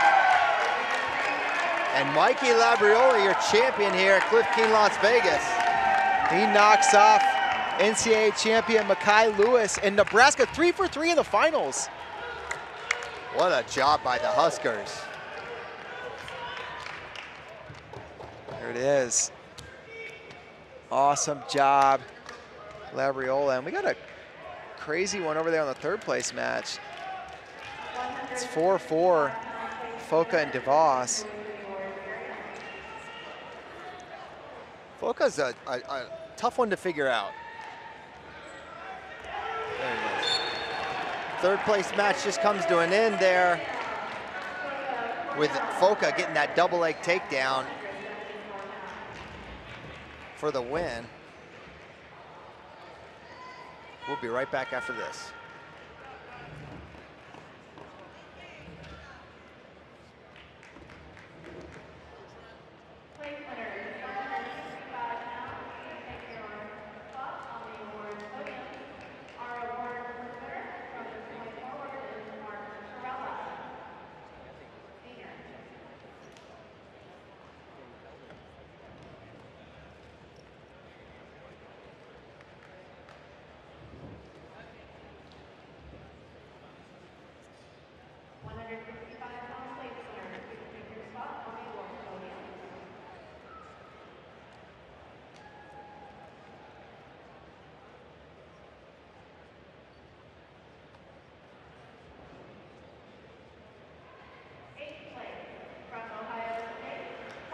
There you see the top of the 165 podium, Julian Ramirez standing on top. Great performance by him. Tech fall in the finals. Absent from the podium, Carson Hartschle. He lost in the quarters to Tanner Cook, and then injury defaulted out.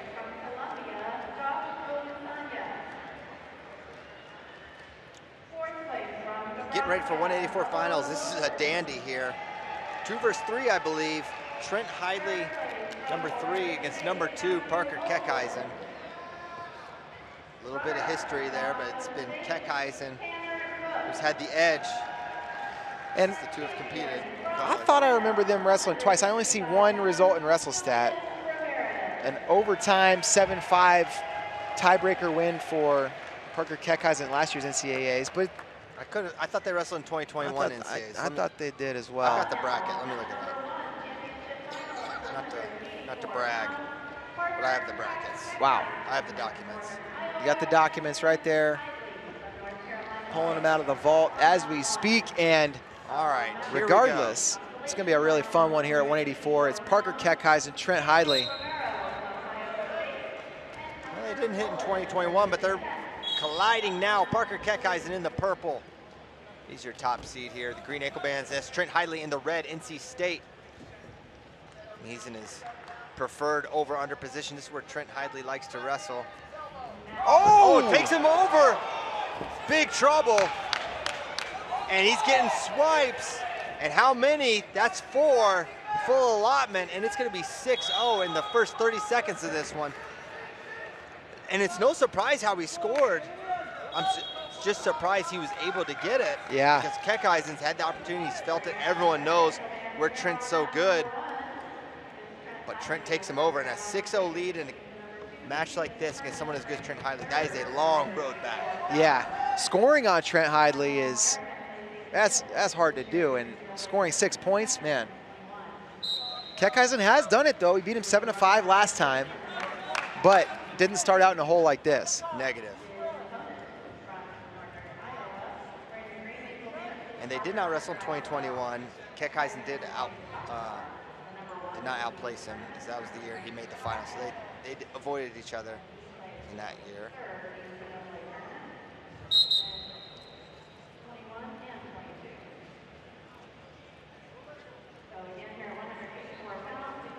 Keckeisen gonna get set on bottom, and that one position already has 37 seconds of riding time on the board for Hidley. Now Keckeisen up to his feet right away. Return back down, quad pod. Now they go towards the boundary, out of bounds, basically. Still a foot in as Keckeisen's trying to work to come away. One thing we talked about off camera is that Trent Hidley, he's so good in freestyle with the out of bounds, but sometimes in folk style, he kind of uses out of bounds the opposite way, where he's not, he's not afraid to attack with his back to the center, but really able to use the underhook to drive Keckeisen to the edge and then whip him over there early. And good tactics. And he's doing a good job on top too. Over a minute of riding time, and you probably, you certainly didn't expect it to start 6-0, but then for him to throw a minute 10 of riding and counting to start this one. There's the escape for Keckeisen, who already wrestles a pretty furious pace. Now Parker Keckeisen down 5 points. It's gonna ratchet up a couple notches, which could make for an exciting match, or it could, drive Parker in a deeper hole. As Hidley does a good job controlling center, fires off an attack, and then goes out of bounds. Restart, 1:06 to go in the first.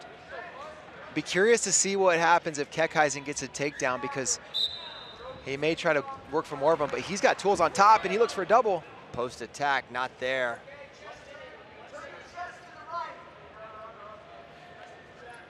Last year when these two met, Keckeisen got to 2 different takedowns off that post. Now Keckeisen moving him around. And a little bit of a wizard now. Short offense here for Keckeisen. And man, Hidley can just hang out here.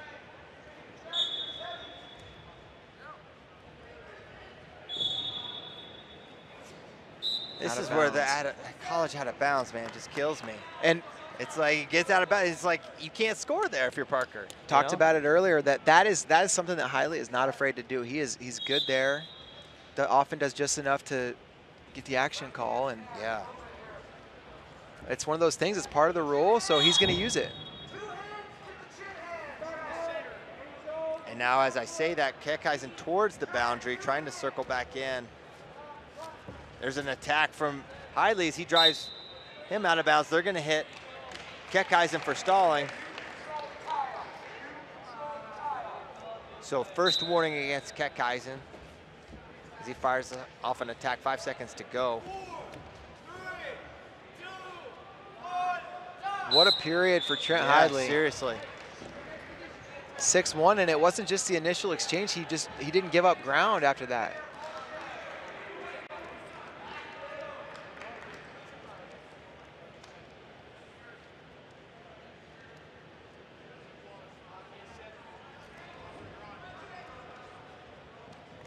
Keckeisen lines up right side. Quick stand up for Trent Hidley. Now Keckeisen works to return, does briefly, but right back up to his feet. Bounces Trent Hidley, 149, left in the second period. And you wonder how long does Parker ride here? Yeah, we'll see. A turn so unlikely against Trent. Yeah, against lesser opponents, he can really pulverize them on top, but Hidley's so good. Riding time now under a minute for Hidley as he drives him off the mat out of bounds. And I saw some officials are using that opportunity to hit the top man for stalling when they kind of run him out of bounds from that rear standing position. Something Ben Askren has been clamoring for every other FRL since joining the show. There's a quick escape for Trent Hidley. 7-1 now the score. Shot for Trent, fires off that single leg. Parker shoots him off the mat, but Trent does a good job circling back in. Action call on the edge.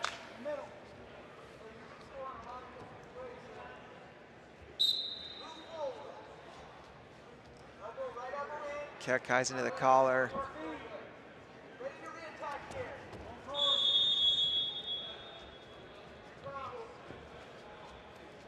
Man, these guys, oh, there's nice that post. Double.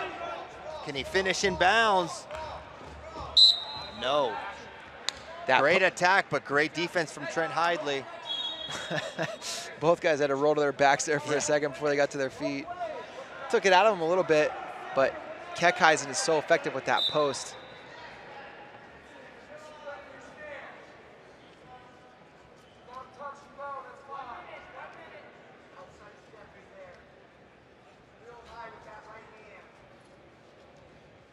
Kekheisen working to dig an underhook on the right side, but Hidley does a nice job clearing it.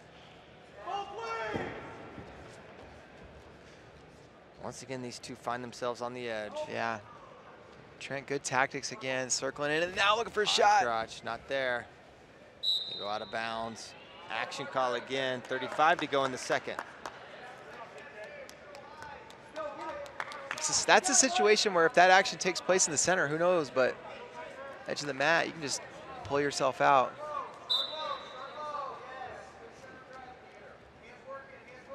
"30 seconds left.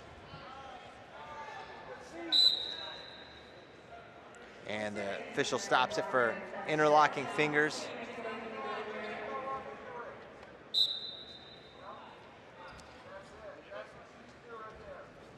Looking for that underhook on the right side was Hidley, can't get it.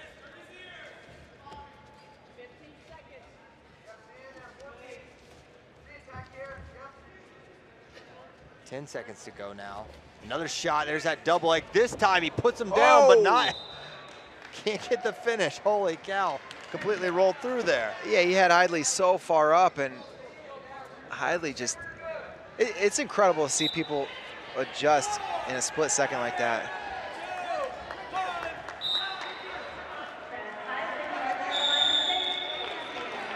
Third period on tap, Kekheisen underneath, and it's not a guarantee that he gets out right away. Hidley rode him for quite a while in the first.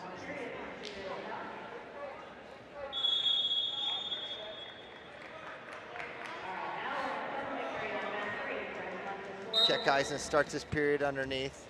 Riding time at 53 and climbing for Trent Hidley, who drops down to the leg. They go off the mat out of bounds. 57 seconds of riding time. 7-1 lead for Trent. He's looking to build via riding time.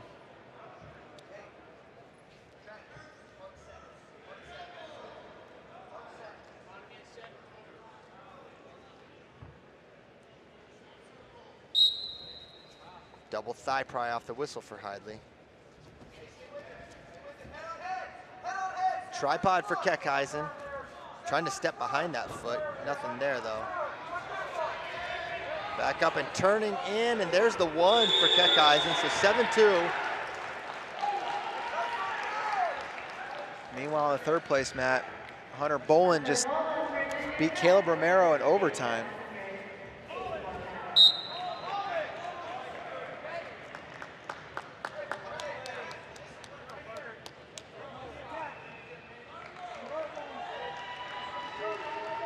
Bolin had dropped 2 matches already this year to Romero, so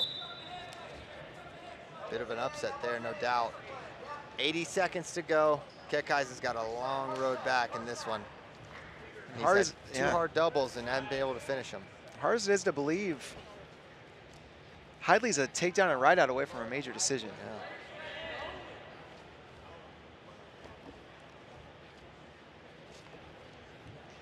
Hidley in on the single. He's got that elbow.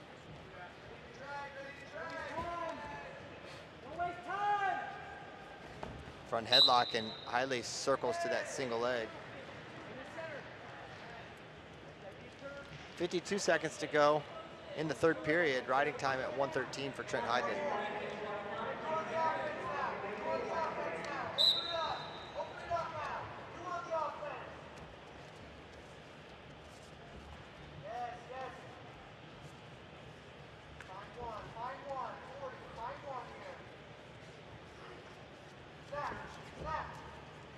Underhook attempt, and they're going to hit Trent for stalling.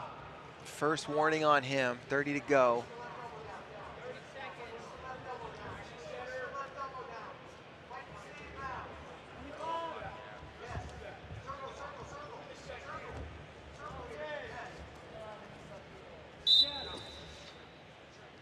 Hands to the face warning on Keckeisen. That's the first one, 15 seconds left.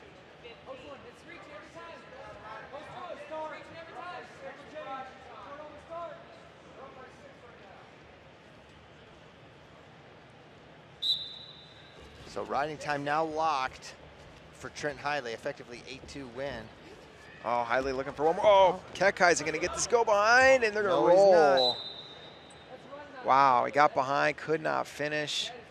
He's been close to scoring a couple of times, and Hidley just doesn't want to concede. And we got a brick from Coach Schwab, or maybe it was Coach Roper. He says no reaction time takedown. And when Hidley saw the brick come in, he just kind of looked at the UNI corner like, are you serious? But we're going to take a look. They are serious. Neither one of these corners are going to concede anything. No way. Even if it's a takedown with 4 seconds left, that really won't affect the outcome of the match.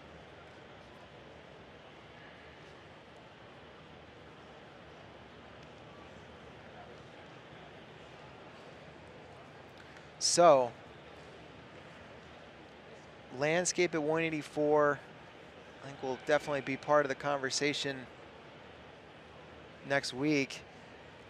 Bolin, is this guy back to All-American form? That was one of the questions coming in this weekend. Just beat Romero. You got to factor him into that race. He's looked good this year. And now, coming into the year, you had to think Brooks and Keckeisen probably the favorites to make the final, and now Hidley trying to announce himself as a real contender. Brooks widened the gap on Keckeisen at the All-Star Classic, and now Hidley trying to do the same thing. So no takedown, 4 seconds to go.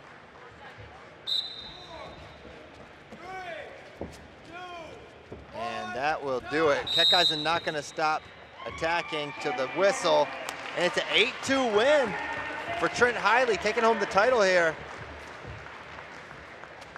And he gets a double face smack, as you do when you win. That's a huge win for NCAA seeding.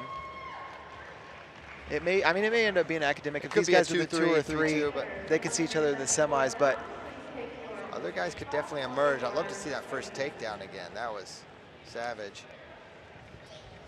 The most significant points of the match.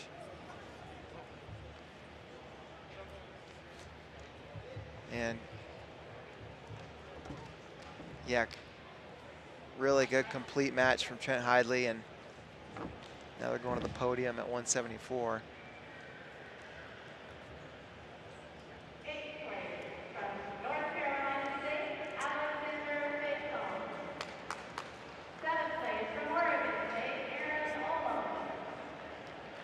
So as we head to 197, we're going to have Tanner Harvey of Oregon State taking on Isaac Trumbull, NC State. Harvey navigating the top side of the bracket. We saw top seed Tanner Sloan fall to Andy Smith before Harvey took out Smith to make this final. Tanner Harvey is at his third school. Started out at Southwestern Oregon Community College, was there for a couple years, then was at American for 3 years, now in his second year at Oregon State. Coast to coast. He's coast to coast. And then back to the coast. Coast to coast to coast. Yes. And he's looked really good. No, Oregon State really high on this transfer. He was injured all of last year, didn't get a chance to wrestle a match, but came into this tournament 5-1, and now in the finals. All right, here we go. Underway 197 finals. Tanner Harvey in the white and orange for Oregon State, taking on Isaac Trumbull in the red for NC State. And looking for that dump. They got the carry. Beautiful takedown for Harvey to start this one. Started his semifinal the same way. It's a good way to start a match. And really, Trumbull lucky to not give up any near fall as he seemingly maintained that elbow control. But able to belly down and get a quick escape, so. Yeah. Good response. Harvey, a 2-time NCAA qualifier back at American.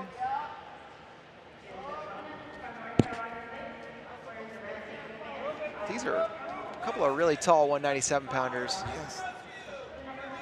And Trumbull does a great job using his height and that leverage. Gets under you with underhooks. And he's dangerous. He can get the body locks. That's how he's able to get the decisive takedown in his semifinal match against Silas Allred. Now, short offense here for Trumbull. Elbow control for Harvey may be presenting some problems, but Trumbull now defending the single leg of Harvey. But he's got heavy hips, he's got the near ankle, but Harvey just kind of breaking all the rules and building up into position despite being extended there. Now extended again is Harvey. Far ankle. Yeah, Trumbull improving his position, trying to come around behind. If he can break his grip or work for a cradle, he'll get the 2, but Harvey just not giving up on the lock.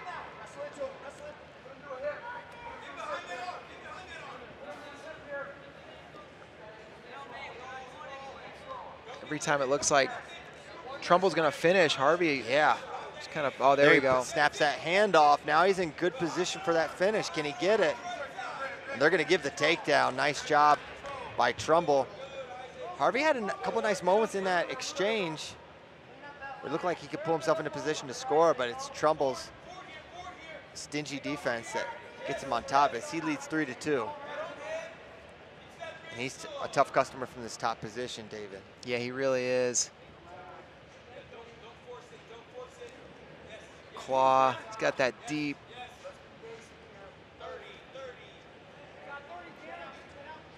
Just smothers guys on top. And now look for that tilt. Harvey reaches back. Potential fall situation, oh, man. Wow. And they got it.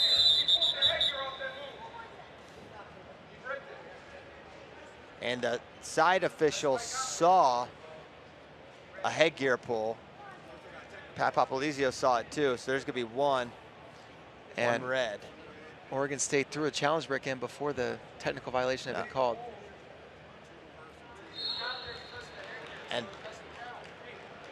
And Pendleton wants he wants 2 reversal, 2 near fall, but I mean, Coach Popolizio's contention is like, well, you did that because of the headgear pull. Yeah, we'll see what they end up ruling. We're on the wrong side of the action from the headgear, so I did not see it. So they are going to review that. Man, if the official had been on the other side, he may have called the fall. Oh, it looked bad here, for sure. But if it was genuine. Now, maybe we'll get a view here. Here we go. Here we go. Take a look and see. Harvey, it does not look like a headgear to me until...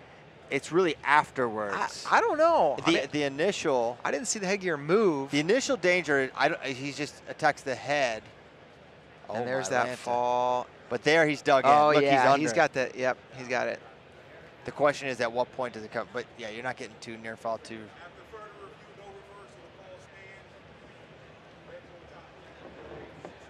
Okay. All right, no harm, no foul there. So 4-2. 1 extra point now for Trumbull off the headgear pull.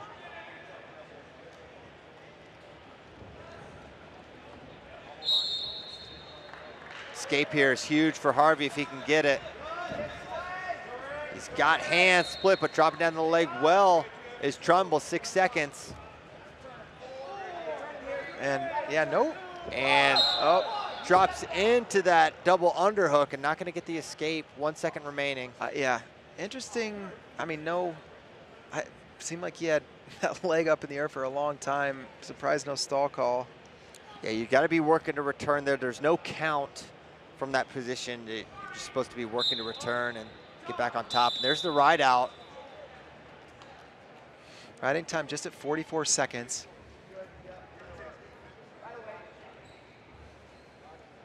Harvey going to go underneath here to start the second.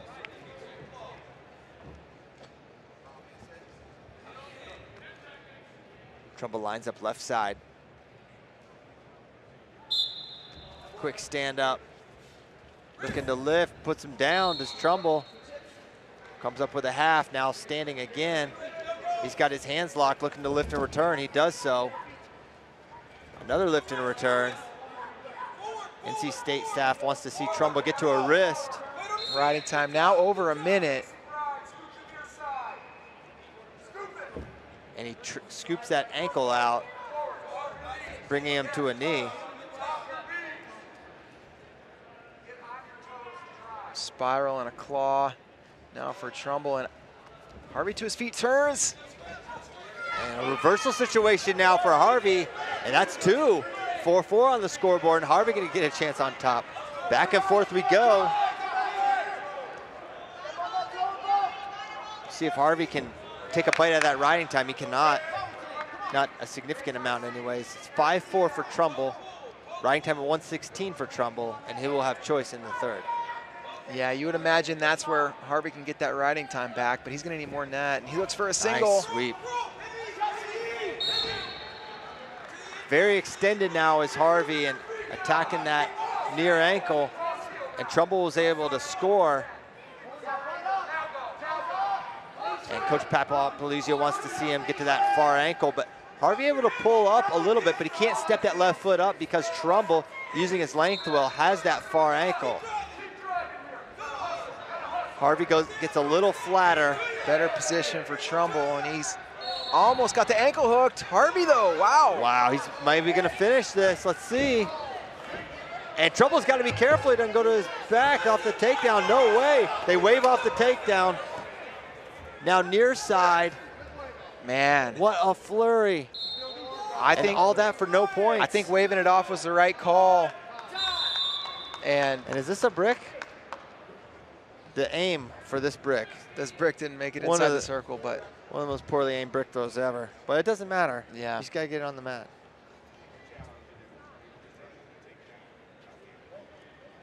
All right, so they're gonna take a look. Pendleton's emptying the clip on the challenges. Why not? I mean, it's heavy. I think it's their last wrestler. Nothing but heavyweights left. Yeah, it definitely is their last wrestler.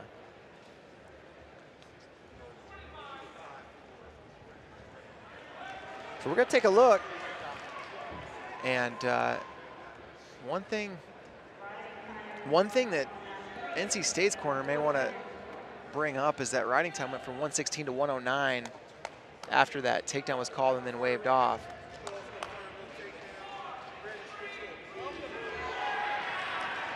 Yeah, riding time should be at 1:16. Yeah. Riding time should be at 1:16.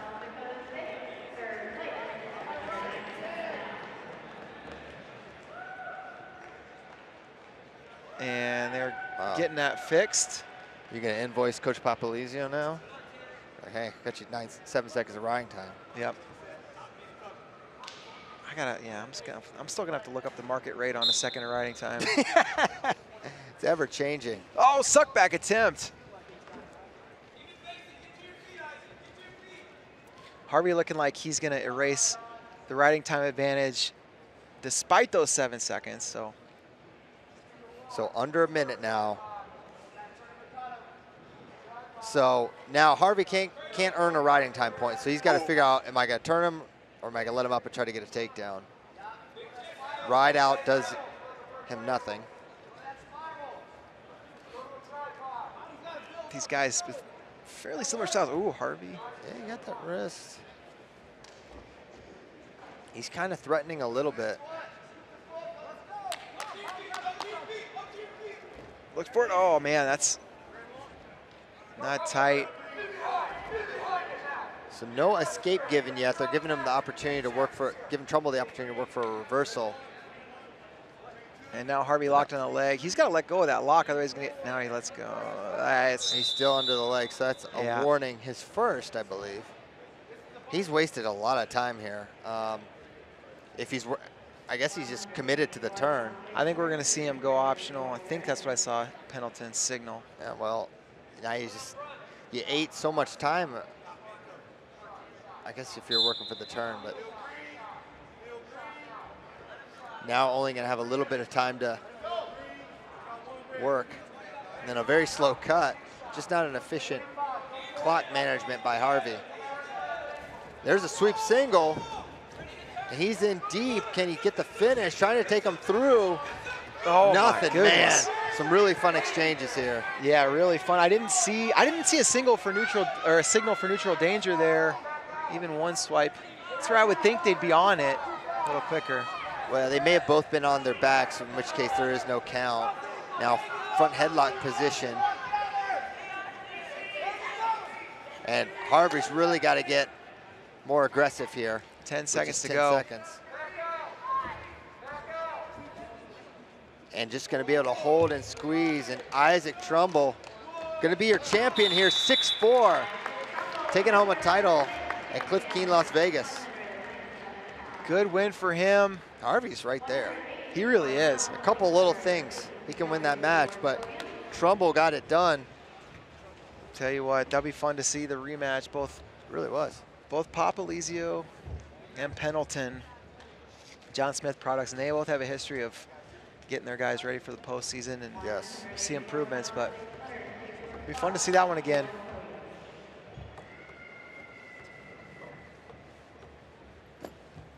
You know, the podium coming up here, I would imagine at 184. And then we got the big old beasts. I hope they got a reinforced podium for 285.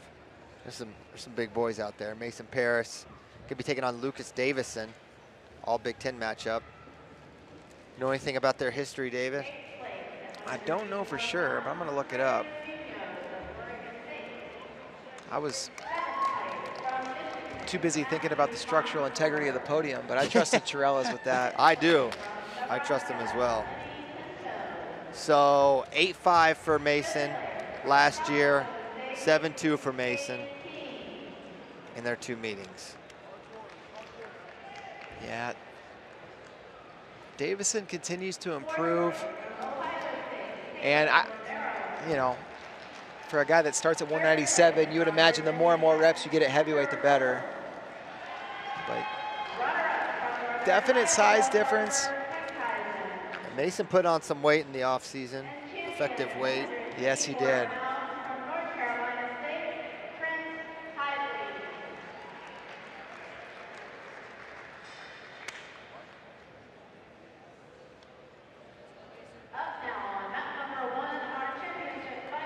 All right. This is the Joe Caprino special, these Indiana guys, right? Yeah. This is the Indiana Matt Hoosier preseason open heavyweight final. But here at Cliff Keen Las Vegas finals, we got Mason Paris in the blue for Michigan, taking on in the white Lucas Davison, Northwestern. Neither one of these guys afraid to shoot. I don't think this is going to be your traditional heavyweight hand fight. There you see it. Heavy hips from Davison off the single from Mason Paris.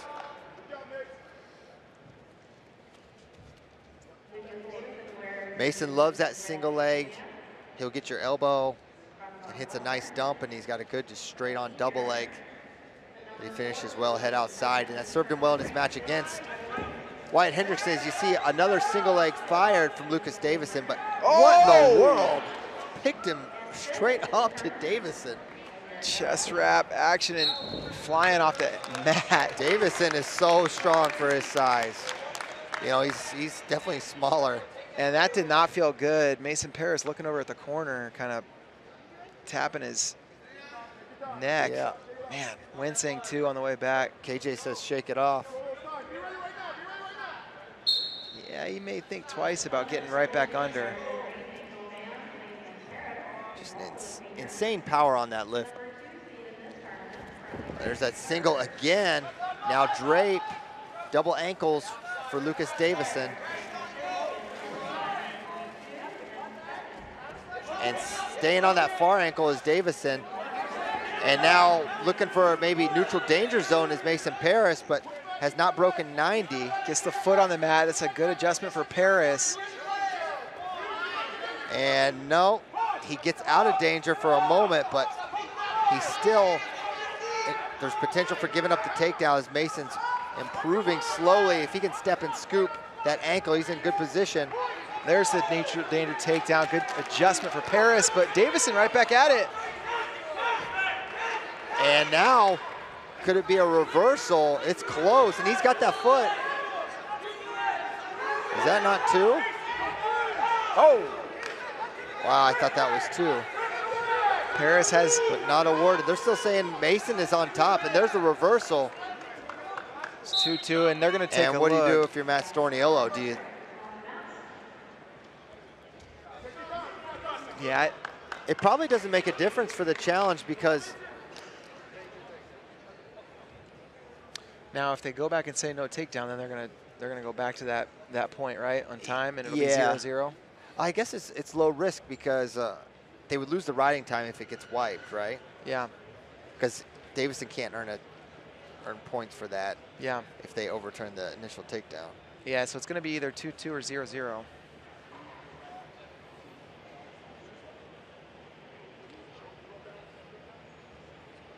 Man, we got a lot of really nice hair on the stage right now. You got Matt Storniolo, yeah. You've got the Michigan trainer. It's a real who's who. It's one of the biggest internal conflicts when you're watching wrestling is seeing that Michigan trainer on the mat, because you want to see that skullet on camera, but you also don't really want him out there because that means somebody's probably hurt. Yeah, they should switch check him out. Yeah, this guy deserves a spotlight a little bit. All right, so 2-2 remains the score. Davison on top, and Paris with 55 seconds to escape in the period to take a lead. All right, so Davison gonna work to ride here as much as that's possible against someone like Mason Paris. Now Davison, he had so many mat returns in his semifinal match. It was very, very impressive top performance. But against Mason Paris, it's a different sort of predicament.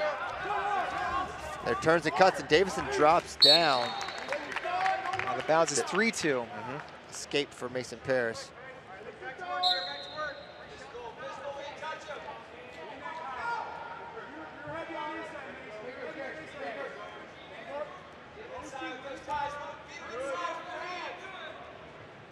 Mason Paris rarely stops shooting in a match, so no. We may see another attack in the next 25 seconds. Davison stabs at a high single, not there.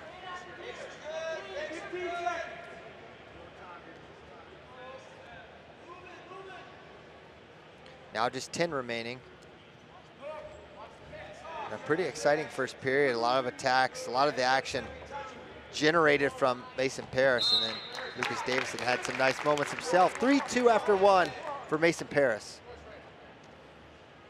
Davison is gonna go underneath.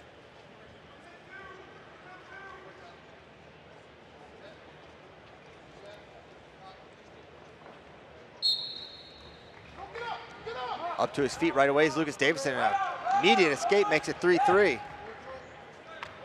Davison continuing to kind of stab at that right-sided single leg. Shot, Paris. Nice double, and they go off the mat.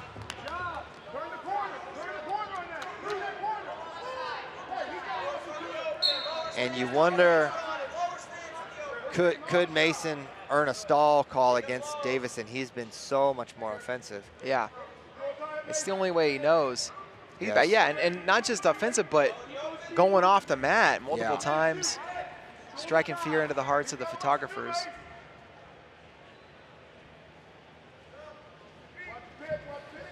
Heavy snap now. Davison closing off, taking a little bit of ground. There's a shot. Oh, looking re-attack as Mason Paris to go off the mat out of bounds.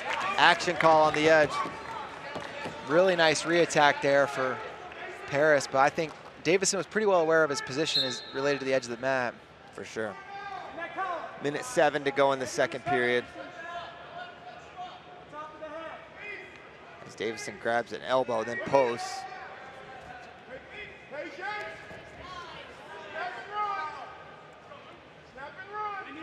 Win the inside, Marvin. 45 to go in the second.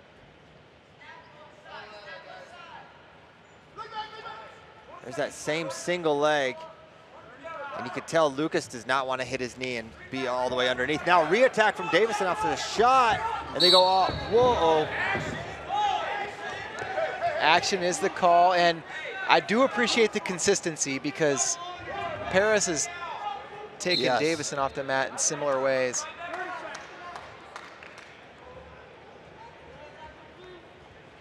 Bet those table workers saw their life flashing before their eyes there.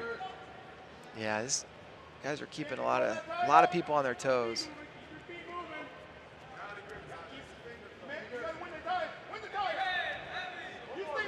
Still hand fighting hard there. Snapping off is Lucas Davison, and the second period ends. Head to the third. Mason's got choice. He's going under.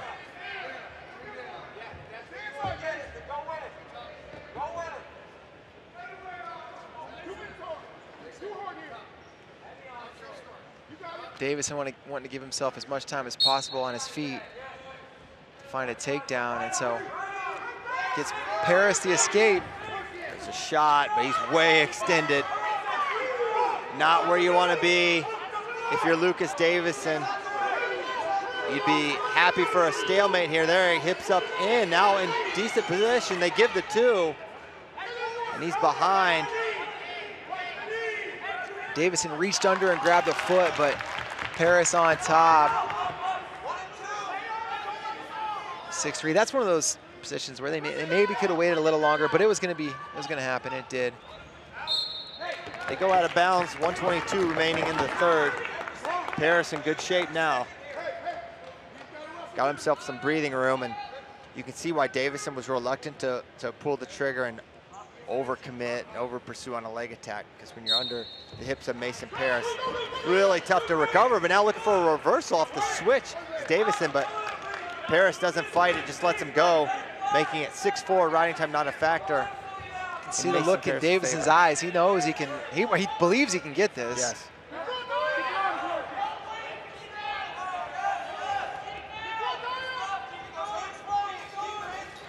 There's a single leg, now he comes up.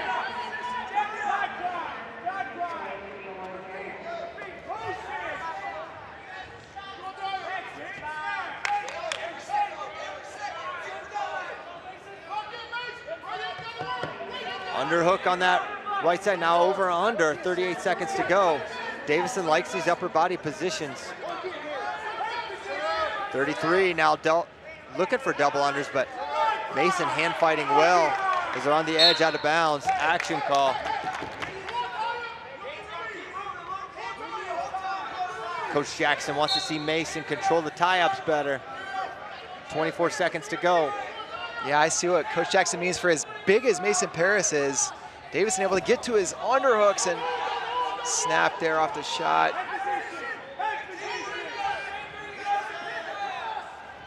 Little outside step attempt there for Lucas Davison is not there. Another shot fake with 4 seconds to go. And that's gonna do it. Mason Paris gonna be your winner, 6-4, and that's, he won't stop wrestling.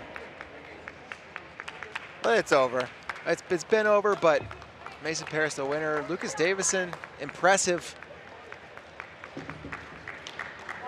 And a little tension in the air. Yeah, Mason Paris did not appreciate the after the whistle single leg. He's the winner regardless. He wins, and it's we have concluded here the finals at Cliff Keen Las Vegas. Been a great afternoon, evening, couple days of wrestling, and there's more wrestling to come this weekend.